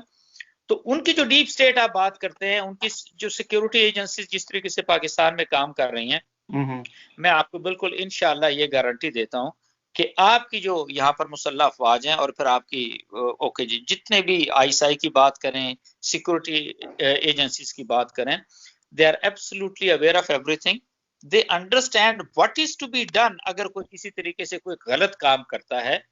اور ڈیفینیٹلی آپ نے دیکھا ہوگا حنیف صاحب کہ ہر مرحلے کے اوپر آپ نے ان کو کاؤنٹر کیا, ان کو ڈیفیٹ کیا, ان کو جواب دیا. That is what I can say about جو آپ کا یہ پہلا کوسچن تھا, یا پھر میجر گورو واریہ کے بارے میں آپ نے میرے سے بات. دوسرا سوال میرا یہ ہے کرنل صاحب کہ چینی فوج کے ہاتھوں جو دھلائی ہو رہی ہے بھارتی فوجیوں کی, اس پر میجر گورو ہو یا کرنل ڈی پی کے کیوں بیگی بلی بن جاتے, اس پر کیوں نہیں وہ کوئی آنسر کرتے ہیں, اس پر کیوں انہوں نے خاموشی اختیار کی ہوئی ہے؟ نہیں دیکھیے, جیسا بھی ہے بالکل میں آپ سے متفق ہوں. پہلی بات تو یہ ہے کہ they use to claim otherwise کہ جی they are the most professional army. I don't take it this way. I wish that they would have been really the most professional people. تو آپ یہ دیکھیں نا, اس وقت بھی آلموسٹ کو 7.5 لاکھ سے ریگولر ملٹری جو ہے انڈیا کی, وہ تو موجود ہے کشمیر کے اندر. اچھا, اب یہ عادی تھے کہ جی وہاں تو کشمیری ہیں, ان کے ہاتھ میں یا تو پتھر ہے یا کوئی لکڑی یا اس طرح کی کوئی چیز آتی ہے, and they were fully equipped. آپ ان کو دیکھیں نا, جو ملٹری اٹائر انہوں نے پہنا ہوتا ہے, ہیلمٹ پہنا ہوا ہے, باقی سارا اپنے آپ کو کور کیا ہے, بلٹ پروف جیکٹس پہنی ہے, حالانکہ کشمیریوں کے پاس کہاں پہ ویپنز اور ساری چیزیں آ گئی ہیں. اچھا, تو وہ عادی تھے اس چیز کے کہ بھئی وہ ادھر کوئی جلسہ نکلے گا, جلوس ہوگا, لوگ آئیں گے, پروٹیسٹ کریں گے, انہوں نے گولی چلا دینی ہے, پیلٹ گنز کو فائر کر دینا ہے, اور فار دیٹ میٹر لوگ موجود ہوں گے گھروں کو, انہوں نے گولہ بارود سے اڑا دینا ہے. آن دی ادر ہینڈ لداخ کی اگر آپ بات کرتے ہیں, ٹھیک ہے, اور پھر line of actual control LAC کی بات کریں, جس کے اوپر چین نے نہ اس کو ایکسیپٹ کیا, نہ وہ ساری باتیں ہوئی ہیں, تو ڈیفینیٹلی کیونکہ سبجیکٹ تو بڑا وسیع آ جاتا ہے. لیکن میں مختصر الفاظ میں یہ ضرور کہوں گا کہ ہاں ان کو ایک آپ نا انڈین مووی کے اندر آپ بالی ووڈ کی بات کریں، وہ لگتا تھا بھی ان کے جو ہیرو ہیں وہ ایسے ہیں کہ اگر ایک ان کا سولجر جائے گا تو وہ 100 لوگوں کو جو ہے نا فارغ کر کے آ جائے گا. But on ground Chinese army نے ان کو بتایا کہ اٹس ناٹ لائک دیٹ. اس کے لیے آپ کو نہ صرف یہ کہ آپ کے پاس اچھی ویپنز بھی ہونا چاہیے، آپ کو فزیکلی بڑا ٹف بھی ہونا چاہیے، آپ کو کنگ فو میں بھی ایکسپرٹ ہونا چاہیے، جوڈو کراٹے کے اندر بھی ایکسپرٹ ہونا چاہیے. اور میں آپ سے بتاؤں، میرا خیال ہے جتنی ان کو اس لداخ کے بارڈر کے اوپر ہزیمت کا سامنا کرنا پڑا، امبیرسمنٹ ایک لحاظ سے ہوئی، اور ساتھ ہی جو ان کا ایک بہت سیریس نقصان ہوا، آپ امیجن کریں ایک سولجر کے لیے اس سے بڑی کوئی بات نہیں ہوتی کہ وہ سامنے جاتا ہے، اس کے سینے پہ بلٹ لگتی ہے اور فائن اس کو آپ مرٹائر، آپ ایک شہید تصور کرتے ہیں. And see what happened with them. مطلب وہ ان کے پاس، چائنیز کے پاس آپ کہہ سکتے ہیں کہ وہ لکڑیاں ان کے پاس بھی تھیں، یہ بھی اسی طریقے سے تیار ہو کر گئے تھے. دے کانٹ سے کہ نہیں یہ بڑے سادے، ان کو کچھ پتا نہیں تھا. لیکن میں سمجھتا ہوں کہ انہوں نے جس بہیمانہ طریقے سے انہوں نے ان کو ایک لحاظ سے وہ چھٹی کا دودھ یاد کرایا. میرا خیال ہے کوئی بھی ایک ریسپیکٹیبل آرمی ہوتی ہے اس طریقے سے واقعی یہ نہیں کرتے. ایکچولی یہ ابھی تک نا وہ 71 کے ڈائلما سے نہیں نکل سکے ہیں. وہ جو ان کو کمپلیکس کوئی ہو گیا تھا نا کہ they are one of the best people, one of the best armies in the world, وہ میرا خیال ہے ان کو ہم نے بھی پچھلے سال فروری میں ان کو سارے کانسیپٹس کلیئر کر دیے تھے جب ان کے 2 جہاز گرائے تھے، اور ابھینندن کو ہم نے چائے پلا کے پھر تیسرے دن ہم نے واپس بھجوا دیا تھا. تو لائک وائز میرا خیال ہے ان کو اوائڈ کرنا چاہیے. بالکل میں ان کو سجیسٹ کروں گا، yes be decent retired military officers. آپ ضرور میڈیا کے اوپر آئیں اور حقائق کے اوپر بات کریں، سچائی کے اوپر بات کریں، ریالٹی کے اوپر بات کریں اور میرٹ کے اوپر بات کریں. یہ لوگوں کے مائک بند کر دینا پرابلم. پتہ ہے کہ حنیف صاحب میں ایک اور آپ سے عرض کروں، اب انہوں نے ایک اور سلسلہ شروع کیا ہے. پاکستان کے اندر بھی بڑے لوگ ہیں دیدر باری کین کہ نہیں جی ہمیں انڈین میڈیا پہ جانا چاہیے. اچھا انڈین میڈیا پہ جائیں گے کیا ابھی آپ نے الیکشن لڑنا ہے کیا انڈیا کے اندر؟ تو یہاں کچھ سوری ٹو سے کچھ لوگ ایسے ہیں کہ جن کو پتا نہیں ہے کہ یہ کس طریقے سے وہ انڈینز وہاں پر بیٹھے پینلسٹ ان کو ڈچ کرتے ہیں. دے آر ناٹ پریپیئر، ان کو پتا نہیں ہوتا چیزوں کا، حقائق کا علم نہیں ہوتا، یہ جا کے ٹی وی پہ بیٹھ جاتے ہیں، بے عزتی کروا کے واپس آ جاتے ہیں. So that is some thing very serious. میرا خیال ہے آپ ہی کے پروگرام کے توسط سے یہ پروگرام، یہ میسج جو ہے یہ بھی پوری دنیا کے اندر اسپیشلی وہ Pakistani those who are dying to be appearing on Indian media, میرا خیال ہے ان کی سمجھ آ جانی چاہیے کہ اگر وہ پاکستان کا موقف بہتر طریقے سے نہیں دے سکتے تو ان کو ایز سچ وہاں پر نہیں جانا چاہیے. دوسری میں ایک اور چیز، اچھا سوال میرا یہ ہے صاحب میں نہیں پھر میں ایک چیز مجھے کہنے دیجیے گا، میں ایک آپ سے کہوں گا کہ انڈینز پروگراموں میں اگر جانے کا تھا، آپ یقین مانیے دیر از نو نیڈ آپ کسی کو دھمکیاں دینے کی ضرورت کی جی یہ اٹامک پاور ہے فلاں ہے ڈھمکا ہے، absolutely no need. We are present of ground. آپ حقائق پر بات کریں، صحیح ہے، آپ حقائق بیان کریں، ٹھیک بات ہے، صحیح ہے جی ٹھیک ہے. اور دوسری چیز یہ ہے دیکھیں آپ اوکے آپ کی فوج، انڈیا کی فوج مقابلے پہ ہے، ڈزنٹ میٹر بھئی وہاں کی جو انڈین پاپولیشن یا انڈین لوگوں کی آپ بات کرتے ہیں، بھئی عام انڈین کا تو کسی طرح کا کوئی ایشو نہیں ہے کیونکہ وہاں پر ایک مذہبی جنونیوں کی حکومت ہے، وہاں پر آر ایس ایس اور بجرنگ دل والوں کی حکومت ہے. اچھا وہ لوگوں کو ایک لحاظ سے بہکاتے ہیں، میڈیا ان کی سپورٹ میں آ جاتا ہے، لوگوں کو انہوں نے بے وقوف بنایا ہوا ہے. یہاں سے بھی we have been giving very clear message to the Indian masses کہ look پرابلم جو ہے وہ آپ کے اپنے گھر کے اندر، آپ کے اپنے ایریا کے اندر ہے، پاکستان کے ساتھ کسی طرح کا کوئی پرابلم نہیں ہے. بٹ آئی پرسیو کہ میرا خیال ہے اب ان کو انڈین میڈیا کو بھی، انڈین پینلسٹ کو بھی اور ان کے اینکرز کو سمجھ آ جانی چاہیے کہ سچائی کے اندر اور جھوٹ کے اندر بڑا فرق ہوتا ہے. پرسپشن اور ریالٹیز یہ دونوں علیحدہ ہوتی ہیں، but in case of India جو لوگوں کا پرسپشن تھا وہ ایکچولی وہی ان کی ریالٹی ہے. نیگیٹیولی سوچتے ہیں، ان کو کوئی غلط فہمی ہو گئی اپنے بارے کے اندر، وہ کچھ ہم نے کچھ دور کر دی، کچھ جو باقی رہ گئی تھی وہ ان کی چائنیز نے دور کر دی ہے. اچھا کرنل صاحب سوال یہ ہے میرا آپ سے، لمبی بات اصل میں آپ نے اپنے پوری ڈیٹیلز ہمیں تفصیل بتا دی. آپ یہ بتائیں کہ کبھی آپ نے پاک انڈیا بارڈر پر آپ نے بھی ڈیوٹی کی ہوگی، کیا یہ جو ٹی وی پر بیٹھ کے جو انڈین ریٹائرڈ فوجی افسران جو جیسا میجر گورف اور جیسا یہ ڈی کے صاحب جو کہتے ہیں، کیا یہ وہاں بھی شیروں کی طرح سے ڈیوٹی کرتے ہیں یا گیدڑ بن جاتے ہیں وہاں پر پاک بھارت سر؟ نہیں میں ایک آپ سے کہوں، یہ بالکل آپ لائن آف کنٹرول کی بے انتہا انہوں نے خلاف ورزیاں کی، اسپیشلی جب سے مودی کا ٹینیور اور اسپیشلی برہان مظفر وانی کی جب شہادت ہوئی، آج 8 جولائی ہے، وہ دن بھی ہے، تو آپ یہ کہہ سکتے ہیں کہ انہوں نے بے تحاشا خلاف ورزیاں کی. لیکن میں ایک چیز آپ کو گارنٹی کے ساتھ بتاتا ہوں. ایک تو میں نے آپ سے عرض کیا نا کہ پچھلے سال 27 فروری کو ان کے کافی سارے شکوک و شبہات آپ نے کلیئر کر دیے تھے، اور آپ نے ایسے پاکستان ایئر فورس یا آرمی یا آرم فورسز نے ایسے ان کے شکوک و شبہات کلیئر کیے کہ نئی دہلی کو تو چھوڑیے نا، اس کی سرج اور اس کا جو کرنٹ تھا وہ آپ نے واشنگٹن ڈی سی کے اندر بھی محسوس کیا. This is exactly what I wanted to convey. جو دوسری چیز آ جاتی ہے، ہمارے دونوں طرف ادھر بھی ہمارے بھائی رہتے ہیں، ہمارا اپنا حصہ ہے جو کشمیر ہے، اور یہ تو کشمیر ہے ہی ہمارا اپنا. اب بتائیے، وہ تو دیکھیں جو کچھ وہ انڈین آکوپائڈ کشمیریوں کے ساتھ ایک لحاظ سے جو کچھ کر رہے ہیں، اور نیچرلی وہ اسی طرح کا سلوک جب وہ وہاں سے فائر کرتے ہیں، گاؤں پہ گھروں پہ اس طرح کی فائر کرتے ہیں، ہمارے یہاں سے نقصان ہوتا ہے. واٹ وی ڈو از کہ ہم نے ان کو فوکس کیا وہ ہوتا ہے وہ کہاں کہاں پر موجود ہیں. جب کبھی خلاف ورزی ہوتی ہے تو میں حنیف صاحب ان کو بالکل پاکستان تسلی کے ساتھ جواب دیتا ہے، وہ ایسا جواب جو ان کو بالکل سیٹسفائی کر سکے. That is exactly what I want to say. جی اچھا کرنل صاحب، آخری سوال ہے یہ کہ پوری دنیا دیکھ رہی کہ کشمیر، مقبوضہ کشمیر میں بھارتی کس طرح سے نہتے اور معصوم کشمیریوں کو شہید کر رہے ہیں. کیا ایسے اقدامات انڈین آرمی کو عالمی سطح پر دہشت گرد فورس ثابت نہیں کر رہی ہے؟ آپ کیا کہتے ہیں اس پر؟ دیکھیں یہ بھی سوال بڑا آپ نے ایک اس طرح کا کیا ہے کہ جس پہ بہت ساری چیزیں ہو سکتی ہیں. میں ایک آپ سے یہ کہنا چاہوں گا، دہشت گرد آرمی تو یہ ہے، اگر یہ نہ ہوتے تو آج آپ دیکھ لینا کہ 5 اگست پچھلے سال سے لے کے آج آپ دیکھیے 8 جولائی ہو گئی ہے، یعنی آلموسٹ 1 سال پورا ہونے والا ہے. انہوں نے جس طریقے سے لوگوں کو گھروں کے اندر مقید کر دی ہے، سارا جو کچھ بھی ہے، یہ تو دہشت گردی سے بڑھ کے بیسیکلی یہ وارداتیں کر رہے ہیں. یہ تو ہوا یہ ہے کہ کچھ پچھلے سال پاکستان نے ان کی کچھ تسلی کر دی، جو رہی صحیح کثر تھی وہ چائنیز نے میں سمجھتا ہوں کہ پوری کر دی. اور وہ جو انہوں نے ہوا بنایا ہوا تھا اپنی موویز کی وجہ سے، بالی ووڈ والے بیچ میں ایکٹرز آ گئے تھے، انڈین آرمی کو بڑا انہوں نے یا انڈین آرم فورسز کو بڑا وہ آئیڈلائز کر کے لوگوں کے سامنے پیش کرتے تھے، وہ تو سارے کے سارے ایک لحاظ سے کلیئر ہو گیا. نو آپ کا سوال کہ جی جب ہم کہتے ہیں کہ یہ بالکل ان ساری چیزوں کے اندر موجود ہیں، جو عالمی ادارے ان ساری چیزوں کو ڈیل کرتے ہیں، they are the one who are compromised. بالکل مجھے کہنا چاہیے یونائٹڈ نیشن سے سیکیورٹی کونسل ہے یا جنرل اسمبلی ہے، ٹھیک ہے ہمیں ہر فورم کے اوپر جانا چاہیے، بولنا چاہیے، اپنا ایشو ریز کرنا چاہیے، but practically talking it is a redundant organisation. اس کی کوئی حیثیت ایک لحاظ سے نہیں ہے. آپ یہ دیکھیں نا، یہ دونوں قضیے شروع ہوئے فلسطین کا بھی اور پھر کشمیریوں کا بھی، آج سے 72-73 سال ہو گئے.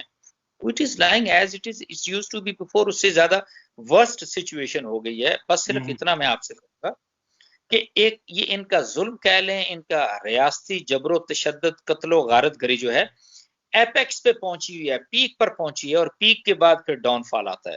جی اور انڈیا کا جو ڈاؤن فال ہے وہ نریندر مودی کے ہاتھوں ہوگا. Why it is so? Because اس شخص کے اندر، why because he is the one جو 2002 کے اندر گجرات میں اس نے میسکار کیا تھا، لوگوں کو زندہ جلایا تھا. یہ تو انٹرنیشنل ٹیرورسٹ ہے. میں نریندر مودی کی آپ سے بات کر رہا ہوں.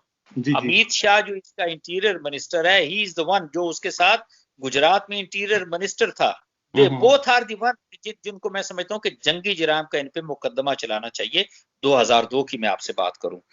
بٹ وٹ آئی سے از کہ آنے والے دن ان کے لیے کوئی اچھی میسج نہیں لے کر آ رہے. جیسے میں نے آپ سے بتایا لائن آف ایکچوئل کنٹرول جو کہ جاری ہے چائنا کے ساتھ، ایل او سی پہ تو آپ نے ان کی تسلی کی ہوئی ہے نا. بالکل میں ایسے کہوں، یس وی آر پریپیئرڈ. ہماری آرم فورسز تو موجود ہیں نا، ہم پورے پاکستانی موجود ہیں ان کو ٹیک آن کرنے کے لیے. یہ ذرا تسلی تو کریں. لیکن ایک بات آتی ہے نا، انہوں نے ہمیں بہت بلیڈ کیا، بہت بلیڈ کیا. ان کو تو کشمیری بلیڈ کریں گے. یو ٹرسٹ می، میں آپ سے یہ بتاؤں، کیونکہ کشمیر کے ہر گھر کے ساتھ انہوں نے خون کی ہولی کھیلی ہے. اور آپ نے دیکھے جن کو ساتھ رکھنا ہوتا ہے ان کے ساتھ یہ کچھ نہیں کرتے، ان کے گھر نہیں جلاتے، ان کے بچوں کو پورے انڈیا کی جیلوں کے اندر نہیں ڈال دیتے، ان کو بغیر مقدمہ چلائے 3-3 4-4 سال جیلوں کے اندر نہیں رکھتے، ان کی بہنوں بیٹیوں کو گھروں سے اٹھا کے ان کی عصمت دری نہیں کرتے. دس از واٹ اٹ از. آپ ان کو دہشت گرد کہتے ہیں، روگ آرمی ہے. میں آپ کو بتاؤں روگ کنٹری ہے جس کو مودی ایک لحاظ سے رن کر رہا ہے. And I am really surprise کہ دوسری ٹرم کے لیے انہوں نے مودی کو الیکٹ انڈین ووٹرز نے کیا. I am really unable to understand وہ کس سوچ کے ساتھ ایک لحاظ انہوں نے اس کو الیکٹ کیا, and he is the one who is going to ruin India. بہت حد تک ان کے حالات خراب ہو چکے ہیں اور آنے والے دنوں, مہینوں اور ہفتوں کے اندر یہ مزید خراب ہوں گے. کرنل اسد محمود صاحب, بہت شکریہ آپ کا ٹائم دینے کا. اسی کے ساتھ اجازت چاہتا ہوں. اللہ حافظ. اللہ حافظ.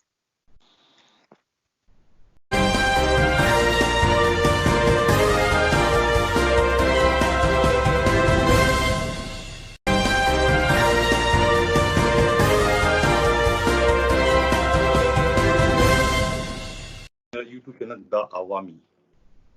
ان دنوں پاکستان کے ٹاک شوز میں اور ٹی وی پر جو ہے یہ ایک بحث چل پڑی ہے کہ عزیر بلوچ کون ہے, کس جماعت سے تعلق ہے اس کا, کیا پیپلز پارٹی سے اس کا تعلق ہے, پی ٹی آئی سے ہے, نواز شریف گروپ سے ہے, جماعت اسلامی سے, کس گروپ سے ہے, یا وہ لیاری گینگ وار سے تعلق ہے, امن کمیٹی سے, کس سے ہے. کل تک جو سیاسی پارٹیاں اس کو گود میں لینے پر ایک دوسرے پر سبقت لے جانے کی کوشش کر رہی تھی, آج وہی سیاسی پارٹیاں اس سے بیگانہ ہو رہی ہیں اور کوئی بھی اس کو اپنانے کو تیار نہیں. یہی اس وقت پاکستان میں ایک بہت بڑی بحث چل پڑی ہے. اسی سلسلے میں نے ان کے قریبی ساتھی جناب حبیب جان کو لندن سے ویڈیو لنک کے ذریعے دعوت دی ہے کہ وہ آ کے ہمیں بتائیں, ہمارے دیکھنے والے کو بتائیں کہ اصل صورتحال کیا ہے, عزیر بلوچ کون ہے. ہم ویلکم کرتے ہیں جناب حبیب جان بلوچ کو اپنے اس پروگرام میں.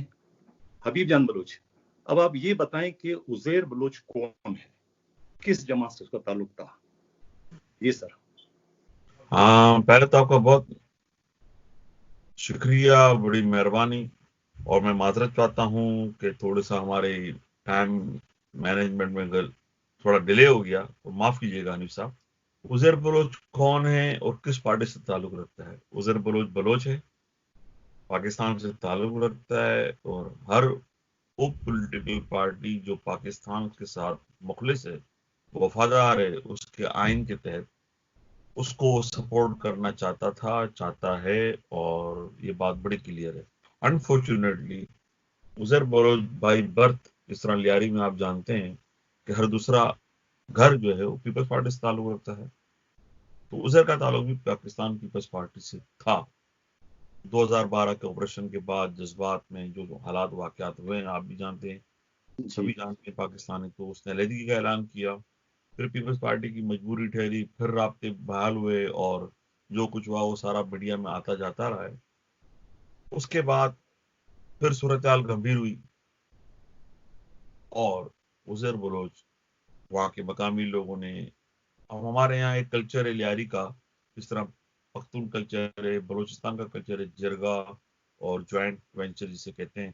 ایک بیٹھک ہوتی ہے, ایک نشست ہوتی ہے, تو وہاں بزرگ اپنی رائے دیتے ہیں, جوانوں سے رائے لی جاتی ہے, اور اس کے بعد یہ طے ہوا کہ پیپلز پارٹی اس وقت زرداری صاحب کی مفاہمت کا شکار تھی, مصلحتوں کا شکار تھی. ایک گروپ شہر کا جس کو متحدہ کہتے ہیں عرف عام میں, اب اس کا پریشر بڑھتا جا رہا تھا, اور زرداری صاحب مصلحت کا شکار تھے.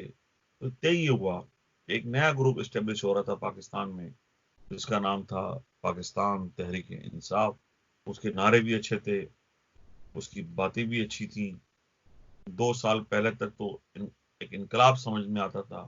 تو طے یہ ہوا کہ ہمارا سب سے بڑا انٹرسٹ ہے پاکستان کی پولیٹیکل پارٹی سے. اسی کی بیسک وجہ تھی کہ لوگ شہید بھٹو کی طرف گئے تھے, کہ اس نے کہا تھا روٹی, کپڑا اور مکان. تو شہید بھٹو نے لوگوں کو روٹی, کپڑا اور مکان کی بیسک اصطلاح کیا تھی, ایک نوکری آپ کے پاس ہوگی, روزگار کا ذریعہ ہوگا, تو آپ کپڑا بھی خریدیں گے, مکان بھی بنائیں گے, اور اپنی زندگی کو خوشحال بنائیں گے. تو ہمارا بیسک فارمولا تھا کہ ہمیں اگر نوکری مل جائے, تو ہماری لیاری میں بے روزگاری بہت ہے, آپ بھی جانتے ہیں. جی, مزدور کلاس ہماری ہے. سوزوکی, ڈالے, گدا گاڑی, رکشا اور جوڑیا بازار کی تمام, اور پورٹ کی جتنی شان ہے گودیوں کی اور پورٹ کی, وہ لیاری کے دم سے ہے. تو یہ بیسک آئیڈیا ہوا, اور پھر فیصلہ ہوا کہ تحریک انصاف کو سپورٹ کی جائے. اور اس میں شمولیت کا راستہ. تو پھر ہم نے اپنے لوگوں کو ایک اچھا یہ راستہ دیا. فیصلہ، اچھا میں آپ کی بات کاٹ لوں قطع، یہ فیصلہ کس کا تھا کہ بھئی ہم نے کیا نام ہے تحریک انصاف کو سپورٹ کرنی ہے؟ میں نے یہ کہا آپ کے اندر سے کس کا فیصلہ ہمارا تھا یہ؟ جرگہ، ہماری بزرگ کمیٹی، ہمارے لوگ ڈیبیٹ. ہماری ڈیبیٹ کیا ہوتی ہے؟ آپ کو یاد ہوگا کہ ایک زمانہ تھا جب بی بی سی لندن لوگ رات کے 8 بجے سنا کرتے تھے جی پان کی دکان. تو پان کی دکان ایک رابطے کا بڑا ذریعہ ہے ہمارا آج بھی. اس آج کے بھی بعد صحیح ہے. اس کی دوسری دکان ہوتا ہے باکڑا ہوٹلیں، جہاں پر ابھی سب سلیمانی چائے پی جاتی ہے. جی جی تو وہاں پہ ہم نے ایک ڈیبیٹ شروع کروا دی. وہ اچھا ڈیبیٹ کے بعد یہ 2012 کے آپریشن میں اتنے مظالم ہوئے تھے تو بزرگ بھی نالا تھے، خواتین تو بالکل بھبری ہوئی تھی، غصے میں تھی. اور اس وقت کی صورتحال میں آپ کو لفظوں میں بیان نہیں کر سکتا. تو سب کا یہ فیصلہ آنے لگا کہ عمران خان، اچھا عمران خان ایک چارمنگ پرسنالٹی تو تھے ہی، تو لوگوں نے کہا یہ باتیں اچھی کرتا ہے، لیٹس ٹرائی. اور پھر ایک خیال تھا کہ ہمیں بھٹو کی صورت میں عمران خان نظر آنے لگا، کاش اچھا. ان کی بات. ہاں تو یہ ساری کہانی تھی حنیف بھائی. اچھا میں اب یہ پوچھنا چاہ رہا تھا کہ یہ بتائیں کہ ذوالفقار مرزا جو زمانے میں بڑے ایکٹیو تھے، تو ذوالفقار مرزا جو ہے وہ تو سپورٹ کر رہے تھے کیا نام ہے اپنے اس کے عزیر بلوچ کے، یہ بات صحیح ہے غلط ہے؟ وہ کراچی کی سیاست کے حالات دن بدن اتنے بدلتے جا رہے تھے، کوئی پروڈکشن آپ دے نہیں سکتے تھے. ہر گھنٹے کی بات کی صورتحال، کسی دن 12 لاشیں، کسی دن 15 لاشیں، کسی دن بوری بند لاشیں، کسی دن سرکٹی لاشیں، کسی دن کوئی فیکٹری جل رہی ہے، کوئی لوٹ مار ہو رہی ہے، اغوا تاوان 10 چیزیں تھیں. اور کیونکہ وہ وزیر داخلہ تھے تو ساری امن اور لا اینڈ آرڈر کی صورتحال کا الزام انہی کے سر آتا تھا. تو کہتے ہیں نا کہ ایک لمٹ ہوتی ہے، ایک برداشت ہوتی ہے، اور وہ جانتے تھے سب کہ آپ کو ایجنسی کی رپورٹ بھی آتی ہے کہ کون ملوث ہے، کون براہ راست ملوث ہے. تو میرا خیال ہے وہ وجوہات بنی تھی، وہ زرداری صاحب نے ان کی باتوں کو اگنور کیا تھا، اور الزام تھا کہ آپ قانون نافذ کرنے میں، قانون کی بالادستی قائم کرنے میں ناکام ہوئے ہیں. تو ہم بھی اس چیز کو مانیٹر کر رہے تھے، اور آپ نے دیکھا ایک وقت آیا ذوالفقار مرزا کو سندھ کی کابینہ سے علیحدہ ہونا پڑا. متحدہ قومی موومنٹ کی بلیک میلنگز، حکومت سے بار بار علیحدگی کا اعلان، بائیکاٹ، مرکزی حکومت کو خطرات، صوبے کو خطرات، اسٹیبلشمنٹ کا پریشر. تو یہ ساری صورتحال نے ذوالفقار مرزا کو پیپلز پارٹی کی اس وقت کی حکومت سے بزن کیا، اور وہ وزارت داخلہ سے ریزائن کر آ گئے. پھر وہ والا آپ گانا گائیں، انہوں نے گانا گایا زرداری صاحب کے لیے. گانا کیا ایک گایا؟ موقع پر جب گانا بھی تو سنے، دوست دوست نہ رہا. تو یہ جو پیار نہ رہا. لیکن زرداری نے تو ایک موقع پر یہ کہا تھا نا، زرداری صاحب نے کہ بھئی اس سے ذوالفقار مرزا سے یا تو میری دوستی نبھا لو یا پھر اپنی دشمنی نبھاؤ.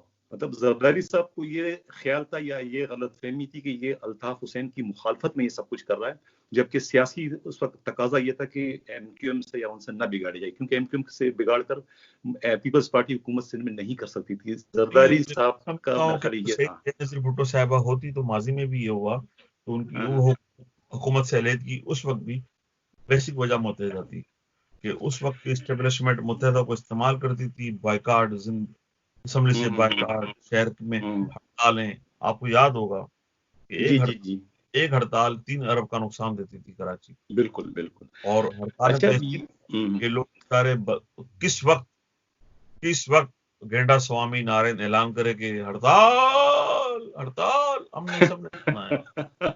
اچھا یہ بتائیں کہ ہڑتالیں کم ہوتی تھی اور اس سے پہلے لوگ زیادہ مر جایا کرتے تھے. ایک طرف تو آپ شہر معیشت بند کرتے تھے، دوسری طرف شہر میں 15-16 لاشیں گراتے تھے شام کو، اور لوگوں کی املاک کو جلایا کرتے تھے. آپ کے سامنے ساری صورتحال ہے. وہ سارا خوف و ہراس کا ماحول تھا، تو بہت ہی خطرناک ماحول تھا. یہ بتائیں کہ 190 اس خوف و ہراس اچھا جی آئی ٹی میں جو ہے جی اچھا میں یہ کہہ رہا تھا جی آئی ٹی میں 190 افراد کے قتل کا الزام اس پر لگایا گیا ہے عزیر بلوچ پر، جس کا وہ اعتراف کرتے ہیں. آپ کیا کہتے ہیں کہ یا یہ الزامات جھوٹے ہیں یا کیا ہے؟ یہ جی آئی ٹی میں جو لگے ہیں یہ وہ اعتراف نہیں کرتے. جی آئی ٹی پاکستان میں اب تک جتنی بنی ہے، آپ بھی جانتے ہیں، میں بھی جانتا ہوں کہ وہ جی آئی ٹی بنانے والے افسران اگر غیر جانبدار ہوتے، ان کی کریڈیبلٹی مشکوک ہو گئی، اس لیے کہ ماضی کی بھی جی آئی ٹیاں بہت بنی ہیں آڈیو ویڈیو کے ساتھ، لیکن ان کو ضمانتیں بھی ہو گئی اور باعزت بری بھی ہو گئے، اور کل کے غدار آج کے محب وطن کہلاتے ہیں.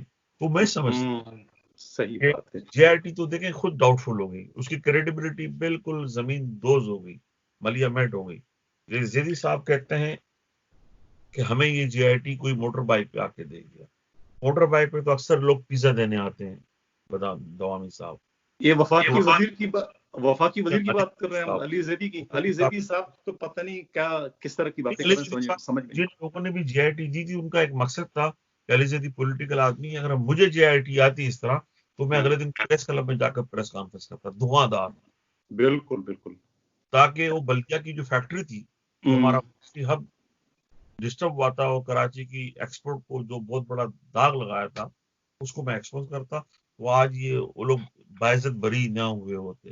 اور کیونکہ جن کا مقصد تھا جے آئی ٹی پہنچانا وہ آصف علی زرداری کی رہائی میں رکاوٹ بننا چاہتے تھے، جو اچھا الزامات تھے. جی. لیکن اچھا مجھے اب تو اس کی یہ میں کریڈیبلٹی کی بات کروں گا حنیف صاحب. جی جی جی جی کل جی. ایک وفاقی وزیر کہہ رہے تھے جن کا نام ہے فیصل واڈا، وہ کہتے ہیں کہ جی یہ جی آئی ٹی موٹر سائیکل پہ کوئی نہیں دے گیا، علی زیدی کو کوئی پیپلز پارٹی کا وزیر دے کر گیا ہے. تو مطلب کہ بٹوین وفاق کے دو وزراء کے درمیان ایک انڈرسٹینڈنگ نہیں ہے کہ پہلے یہ ڈیسائیڈ کرو کہ پانڈا کی پیزا ڈیلیوری تھی یا کسی پیپل پارٹی کے وزیر کی تھی. تو صحیح. اب اچھا پھر دوسری کریڈیبلٹی دیکھیں، اس کی سگنیچرز میں ڈیفر ہیں. ایک جگہ کہتے ہیں 4 سگنیچر ہیں، ایک جگہ کہتے ہیں 7 سگنیچر ہے. تو طے یہ ہوا کہ اس وقت جو افسران تھے وہ بھی آپس میں یکسو نہیں تھے، ایک موقف پہ نہیں تھے. اب وہ کس کو بچانا چاہتے تھے؟ زرداری کو، الطاف حسین کو، بلدیہ ٹاؤن کی فیکٹری کو، یا عزیر بلوچ کو؟ تو یہ سوالات ہیں بہت سارے چیزوں پہ. تو اس طرح کی جے آئی ٹی پہ اب ڈیبیٹ کرنا، ریاست کا تماشا بنانا، قانون کی حکمرانی کے خلاف بہت بڑی سازش ہے.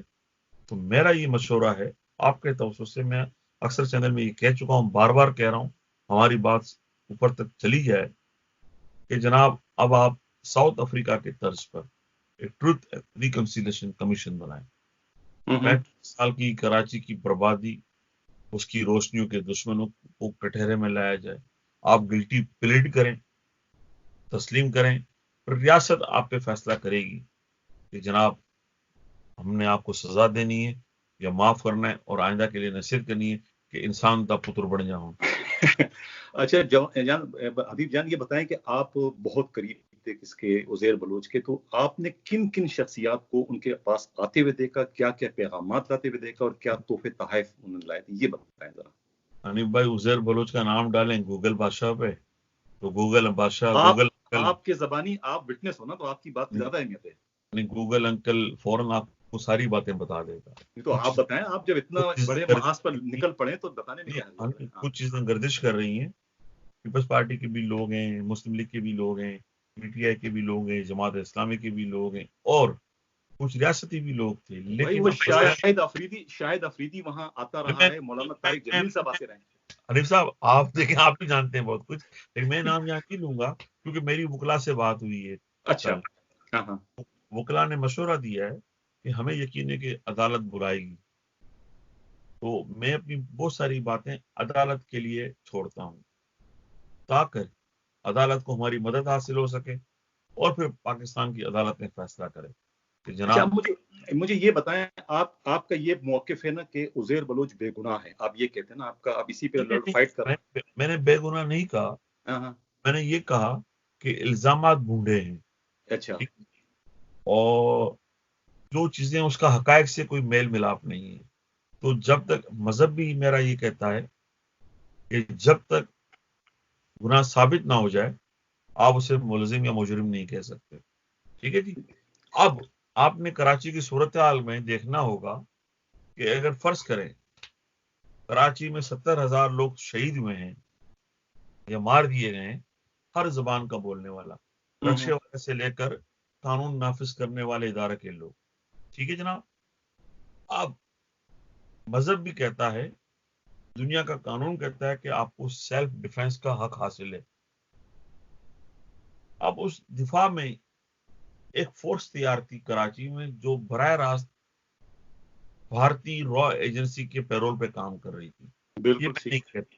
ٹھیک. وہ متحدہ کے اس آدمی نے بیان دیا. اگر یہ بیان کراچی سے ہوتا تو آپ کہتے ہیں کہ جی آرمی نے یا پولیس نے مار مار کے اس کو بیان دلوایا. ٹھنڈے موسم میں، پرفضا ماحول میں، لندن کی خوبصورت ہواؤں میں وہ شخص ہاتھ اٹھا اٹھا کر کہتا ہے کہ میں ٹیچی کیس بریف کیس لاتا تھا اور الطاف بھائی کو پیسے دیتا تھا. کس کے پیسے؟ بھارت کے پیسے. تو طے یہ ہوا کہ جس شہر کی روشنیاں گل کی گئیں، شہر کو برباد کیا گیا، جس شہر کی چمنیوں کے دھوؤں کو تن کیا گیا، بھارتی خواہش پر کیا گیا. صحیح. ہماری ماں ہوتی ہے، وطن کی مٹی ہماری، ہم چاہتے ہیں کہ ہماری قبر میں وہ مٹی جائے. کوئی میری دھرتی میں قبضہ کرنے کا پلان کرے اور ہمیں پتہ چل جائے تو اپنی دھرتی کی حفاظت نہیں کرے تو اس سے بڑا بغیرت انسان کوئی نہیں. تو عزیر بلوچ کی جے ٹی بہت ساری باتیں ایسی کنفیوژن ہے جس کا کوئی فائدہ نہیں ہے. تو حنیف صاحب میں یہی کہنا چاہ رہا ہوں آپ کو کہ لیاری کے معاملات کو آپ نے بڑے کینونس پہ دیکھنا ہے کہ لیاری کے لوگوں نے اسلحہ اٹھایا تو کیوں اٹھایا؟ اپنے دفاع کے لیے، اپنی زمین کی حفاظت کے لیے، اپنی ماؤں کی بہنوں کی عصمتوں کی حفاظت کے لیے، یا شو بازی کے لیے. اور جو اسلحہ کراچی میں مخالف گروپ اٹھا کر آ رہا تھا ہمیں مارنے کے لیے، پاکستان توڑنے کے لیے، تو یہ ریاست کو فیصلہ کرنا ہے کہ لیاری کے وہ لوگ جنہیں آپ منشیات فروش کہتے ہیں، کیا کہتے ہیں آپ لوگ؟ میڈیا کہتا رہتا ہے منشیات فروش. تو میں ان منشیات فروشوں کو سلام پیش کرتا ہوں کہ جنہوں نے وطن فروشوں کے خلاف سرفروشی کرتے ہوئے ان کو روکا. اور 15 اگست 2015 22 اگست اگر جنرل رائل شریف اور وہ سیشن کورٹ کے جج فیصلہ نہ کرتے تو یہاں پہ جو بندہ بیٹھا ہے الطاف حسین گینڈا سوامی نارائن جو بھی اس کا نام ہے، اس نے ہمارا حال جو کرنا تھا آپ کے سامنے. اچھا ماضی میں یہ حرکتیں ہو چکی ہیں. 70 میں پاکستان کا ایک بازو ہم سے الگ ہوا ہے.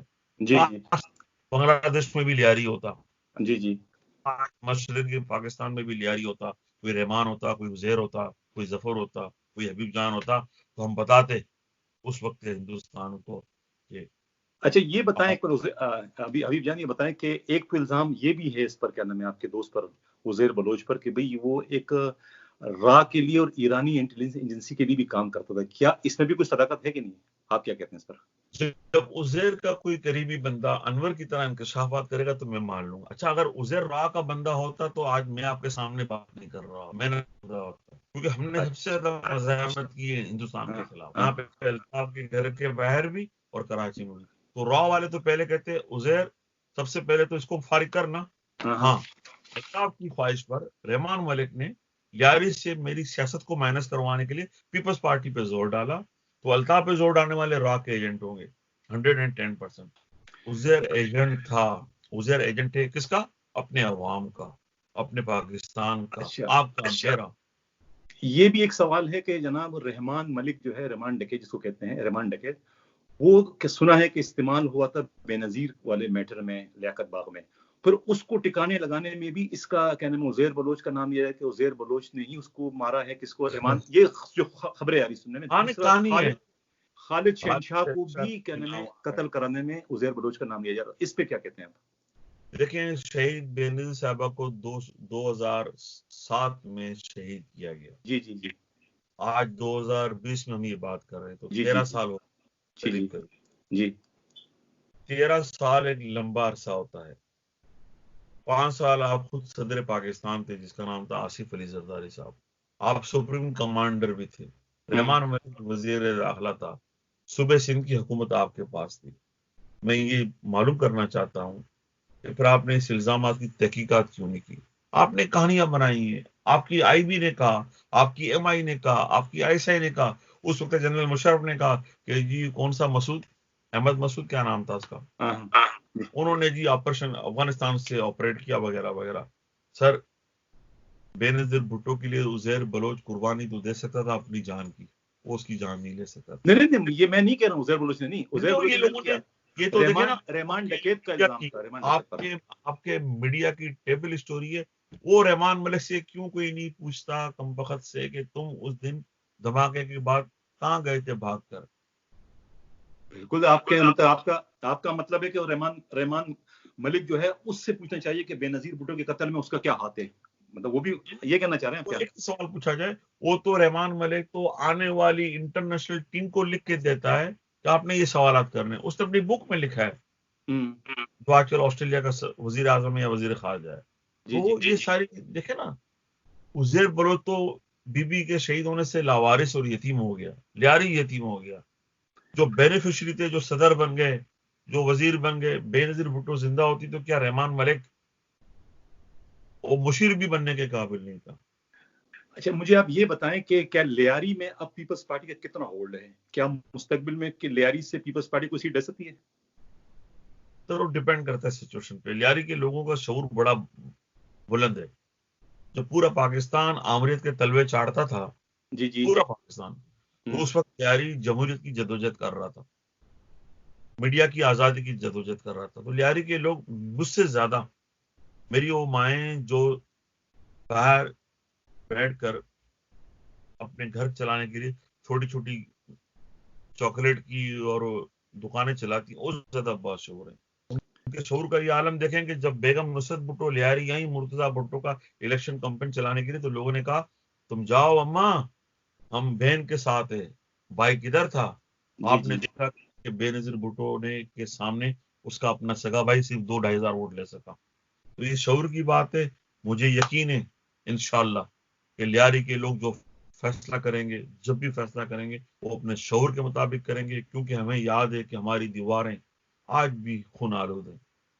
اچھا یہ بتائیں سردار نبیل گبول جو ہے ان کا کتنا رول ہے اس لیاری میں، یا کیا ہے پیپلز پارٹی میں ان کا، نبیل گبول کا، اس کو کیسے آپ دیکھ رہے ہیں؟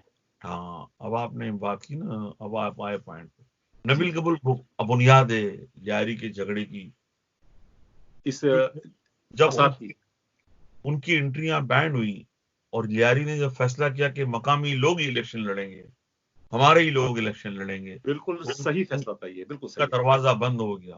جی دوبارہ کیونکہ ان کی تو دکانداری ہی اس پہ چلتی ہے، سیاست پہ اور مفت خوری پہ. اور وہی یہی وجہ تھی کہ نبیل گبول، جسے آپ سردار کہتے ہیں، ہم اسے لڑک کہتے ہیں، وہ الطاف کے پاس گیا. کیوں گیا یہ پوچھ رہا ہوں؟ اس لیے کہ اس کو مدد چاہیے تھی کہ لیاری میں میری انٹری کراؤ. جبکہ ہم جانتے تھے کہ الطاف لیاری پہ قبضہ کرنا اس لیے چاہتا ہے کہ وہ برطانیہ کو بتائے، امریکہ کو بتائے کہ کراچی میرا ہے، اور اب ہم کراچی کو آزاد کرنے کے موڈ میں ہیں. وہاں سے ہانگ کانگ ختم ہو رہا تھا، انہیں ایک نئے سینٹر کی ضرورت تھی، اور نیا ٹھیکیدار الطاف بننا چاہ رہا تھا. سب کے سامنے ساری اسٹوریاں ہیں. سردار نبیل گبول نے بھی صرف اپنی سیٹ کے لیے جو ہے کراچی کے ایک طرح سے سودا کرنے کی کوشش کی. آپ نے سنا ہے نا وہ کوئی کہاوت ہے کہ اپنی ایک بوٹی کے لیے کوئی بکرا ذبح نہیں کرتا. یہ اتنے حرام خور، مگر سردار نبیل گبول نے اپنی بوٹی کے لیے پورا بکرا ذبح کرنے کی کوشش کی. اس کا مطلب یہ ہوا، یہ کہنا چاہ رہے ہیں آپ؟ بڑے لوگوں نے کراچی کے اصول کے لیے، کسی نے پانی کے ٹینکر کے لیے، کسی نے بجلی کے کھمبے کے لیے، کسی نے گراؤنڈ پہ قبضہ کرنے کے لیے، کسی نے KMC کے چنگی کے ٹھیکے لینے کے لیے پورے بیل اور پورے بکرے ذبح کر دیے. China cutting. اچھا یہ بتائیں ٹپی کا کیا رول ہے؟ ٹپی تو ایک دفعہ پوری فوج لے کے قبضہ کرنے آ رہا تھا، اور آپ نے سنا تو فائرنگ وائرنگ کر کے سب کو بھگا دیا تھا. یہ ایک اطلاع ہے، یہ کیا ہے؟ فائرنگ سر، اگر ہم فائرنگ کرتے تو نشان ہمارا بڑا زبردست ہے، پھر وہ بچتا نہیں. ہم پولیٹیکل لوگ ہیں، ہمارے پاس قلم ہمارا ہتھیار ہے. ذوالفقار علی بھٹو نے کہا ہے، فیض نے کہا ہے، جالب نے کہا ہے. ہم نے تو اس کا راستہ روکا تھا اپنی پالیٹکس سے. ہم نے کہا تھا شہزادے کوئی اور گھر تلاش کرو، یہ ہمارا گھر ہے، اس کی حفاظت ہم کریں گے. ٹپی جو زرداری کا منہ بولا بھائی تھا، بعد میں دونوں میں جھگڑا ہو گیا. کیا جھگڑا، وجہ کیا تھی؟ وہ جو بات کے چلا گیا آج تک واپس کوئی جھگڑا نہیں، وہ انہوں نے ڈرامہ کیا ہوا ہے. اچھا کہ زرداری صاحب نے اس کو کک آؤٹ کر دیا. سر ابھی زرداری تمام معاملات کو دبئی میں بھی دیکھتا ہے، لندن میں بھی دیکھتا ہے. وہ تو اسٹیبلشمنٹ کو گھمانے کے لیے کہا گیا کہ جی جھگڑا ہو گیا. سر دیکھیں نا، پورے سندھ کی زمینوں کی بندر بانٹ کرنے والا ٹپی، ایکٹنگ وزیر اعلیٰ، فیملی سے ان کی بغیر سگنیچر نہیں کرتے تھے. وہ دودھ سے مکھی کی طرح زرداری صاحب نے نکال دیا اور ہماری اسٹیبلشمنٹ ساری خاموش بیٹھی ہوئی. آپ اس بات کو آگے بڑھائیں کہ کہاں ہے ٹپی صاحب, کہاں ہے بابر غوری صاحب. سر ایک الطاف نگر بنایا تھا, آپ کو یاد ہوگا. ٹپی صاحب کے تو بڑے قصے مشہور ہے کہ انہوں نے کوئی شادی وادی کی تھی, پتہ نہیں کیا ہوا, اس کے بعد وہ زرداری صاحب کو یہ قصہ ہے, لیکن ابھی ہمیں نہیں پتا. شادیاں کرنا تو سر جائز ہے, یہ زرداری صاحب تو خوش ہوتا بلکہ شاباشی دیتا کہ زرداری صاحب کی یہ شادی پہ تو نہیں ہوا ہوگا, یہ چکر ہو سکتا ہے کوئی $1-2 ادھر ادھر کر دیے ہوں.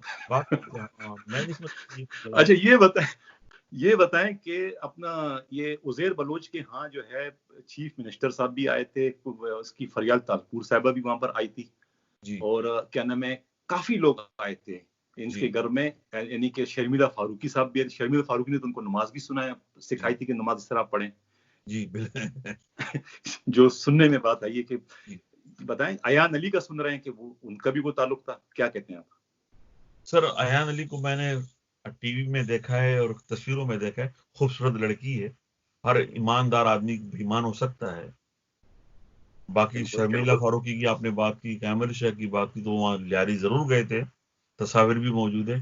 جو لوگ جیتے تھے الیکشن, 2 MP اور 1 MN, تو انہیں بلایا گیا تھا, لیکن وہ دعوت اسپانسرڈ بائی عزیر بلوچ تھی. اچھا, یہ انکار کرتے ہیں تو ان میں اخلاقی جرت ہونی چاہیے کہ جناب ہمیں ہمارے MPs نے بلایا تھا. اب وہ MP صاحبان غریب تھے, غریبوں کی اولاد تھی, تو وہ دعوت کو اسپانسر آپ بھی کر سکتے ہیں, میں بھی کر سکتا ہوں, لیکن کیونکہ عزیر کو اللہ نے ہمت دی تھی, اس وقت سردار بھی تھا اور بزرگ کمیٹی کا ہیڈ بھی تھا, تو جب ٹکٹیں اس کے کہنے پہ آپ نے دی تھی مجبوراً, تو دعوت میں بھی آپ چلے گئے تھے, تو کہیں کہ ہاں جی کچھ وقت ایسا تھا ہماری نااہلی تھی, تو ہم نے پھر سیاست میں کمپرومائز کیا, جو اکثر کرتے ہیں یہ لوگ. ابھی جان آپ کیسا نہیں دیکھ رہے ہیں کہ کیا یہ عزیر بلوچ بھی سہولت مرزا کی طرف سے اکیلے ہی سب کچھ بھگت لے گا, مطلب یہ اس طرف نہیں جا رہا ہے, مجھے تو ایسا لگ رہا ہے. نہیں سر, سہولت مرزا لاوارث تھا, اس کے وارثوں نے ہمت نہیں کی, بزدل لوگ تھے. اچھا, اور double graduate, double MA master تھا, نوکری کی لالچ میں بہتر مستقبل کے لیے الطاف نے اس کا استعمال کیا, بعد میں انہوں نے اس کو ڈس آن کر دیا. اچھا, عزیر کو ہم ڈس آن نہیں کریں گے. عزیر لاوارث نہیں ہے, عزیر کے بھائی, عزیر کے دوست, عزیر کی مائیں, عزیر کی بہنیں زندہ ہیں, اور ہم کہتے ہیں کہ اگر عزیر غدار ہے تو پھر پورا پاکستان غدار ہے. تو آپ کس حد تک جائیں گے اس میں, کہ آپ نے ابھی ایک مہم شروع کر دی, اب کیا پاکستان جانے کا آپ کا ارادہ ہے, کیا کریں گے؟ کچھ کہنا قبل از وقت ہے, نو کمنٹس, لیکن آپ دیکھیں انشاءاللہ ہم ایک تاریخ رقم کریں گے, اور پھر آپ کہیں گے, سب مل کر کہیں گے, یہ دوستی ہم نہیں چھوڑیں گے دم مگر تیرا ساتھ نہ چھوڑیں گے. سر ہمارا DNA جو ہے نا, وہ اپنی زمین سے, اپنے لوگوں سے وفاداری پر ہونا. سر اچھا, اب مجھے یہ بتائیں کہ آپ کے خیال میں کیا یہ جو ذوالفقار مرزا ہے, کیا اس کو اپنا اعتراف کرنا نہیں چاہیے کہ بھئی میں, چلو میرا نام اس میں ہے GIT میں, مجھ سے ہی ساری تحقیقات کی شروعات کی جائے؟ ہو سکتا ہے وہ سیاستدان ہیں, وہ بہتر وقت کا انتظار کر رہے ہیں, اور جب وقت آئے گا تو وہ ضرور کوئی نہ کوئی بات کریں گے. ابھی وہ خاموش ہیں, اب میں اس پہ کوئی رائے نہیں دے سکتا, لیکن وہ ایک غیرت مند انسان ہے, ہمت والے جوان ہیں, اور ذوالفقار مرزا کو کراچی کی صورتحال کو ٹیکل کرنے پر بڑا ذوالفقار مرزا کو بڑا کریڈٹ جاتا ہے کہ اس نے یہ بڑی ہمت دکھائی ہے. حنیف صاحب میں سمجھتا ہوں ذوالفقار مرزا اپنے وقت آنے پر ضرور بات کریں گے انشاءاللہ. Thank you very much sir. Okay, اللہ حافظ. آپ کا بہت شکریہ ٹائم دینے کا. اللہ حافظ. Thank you.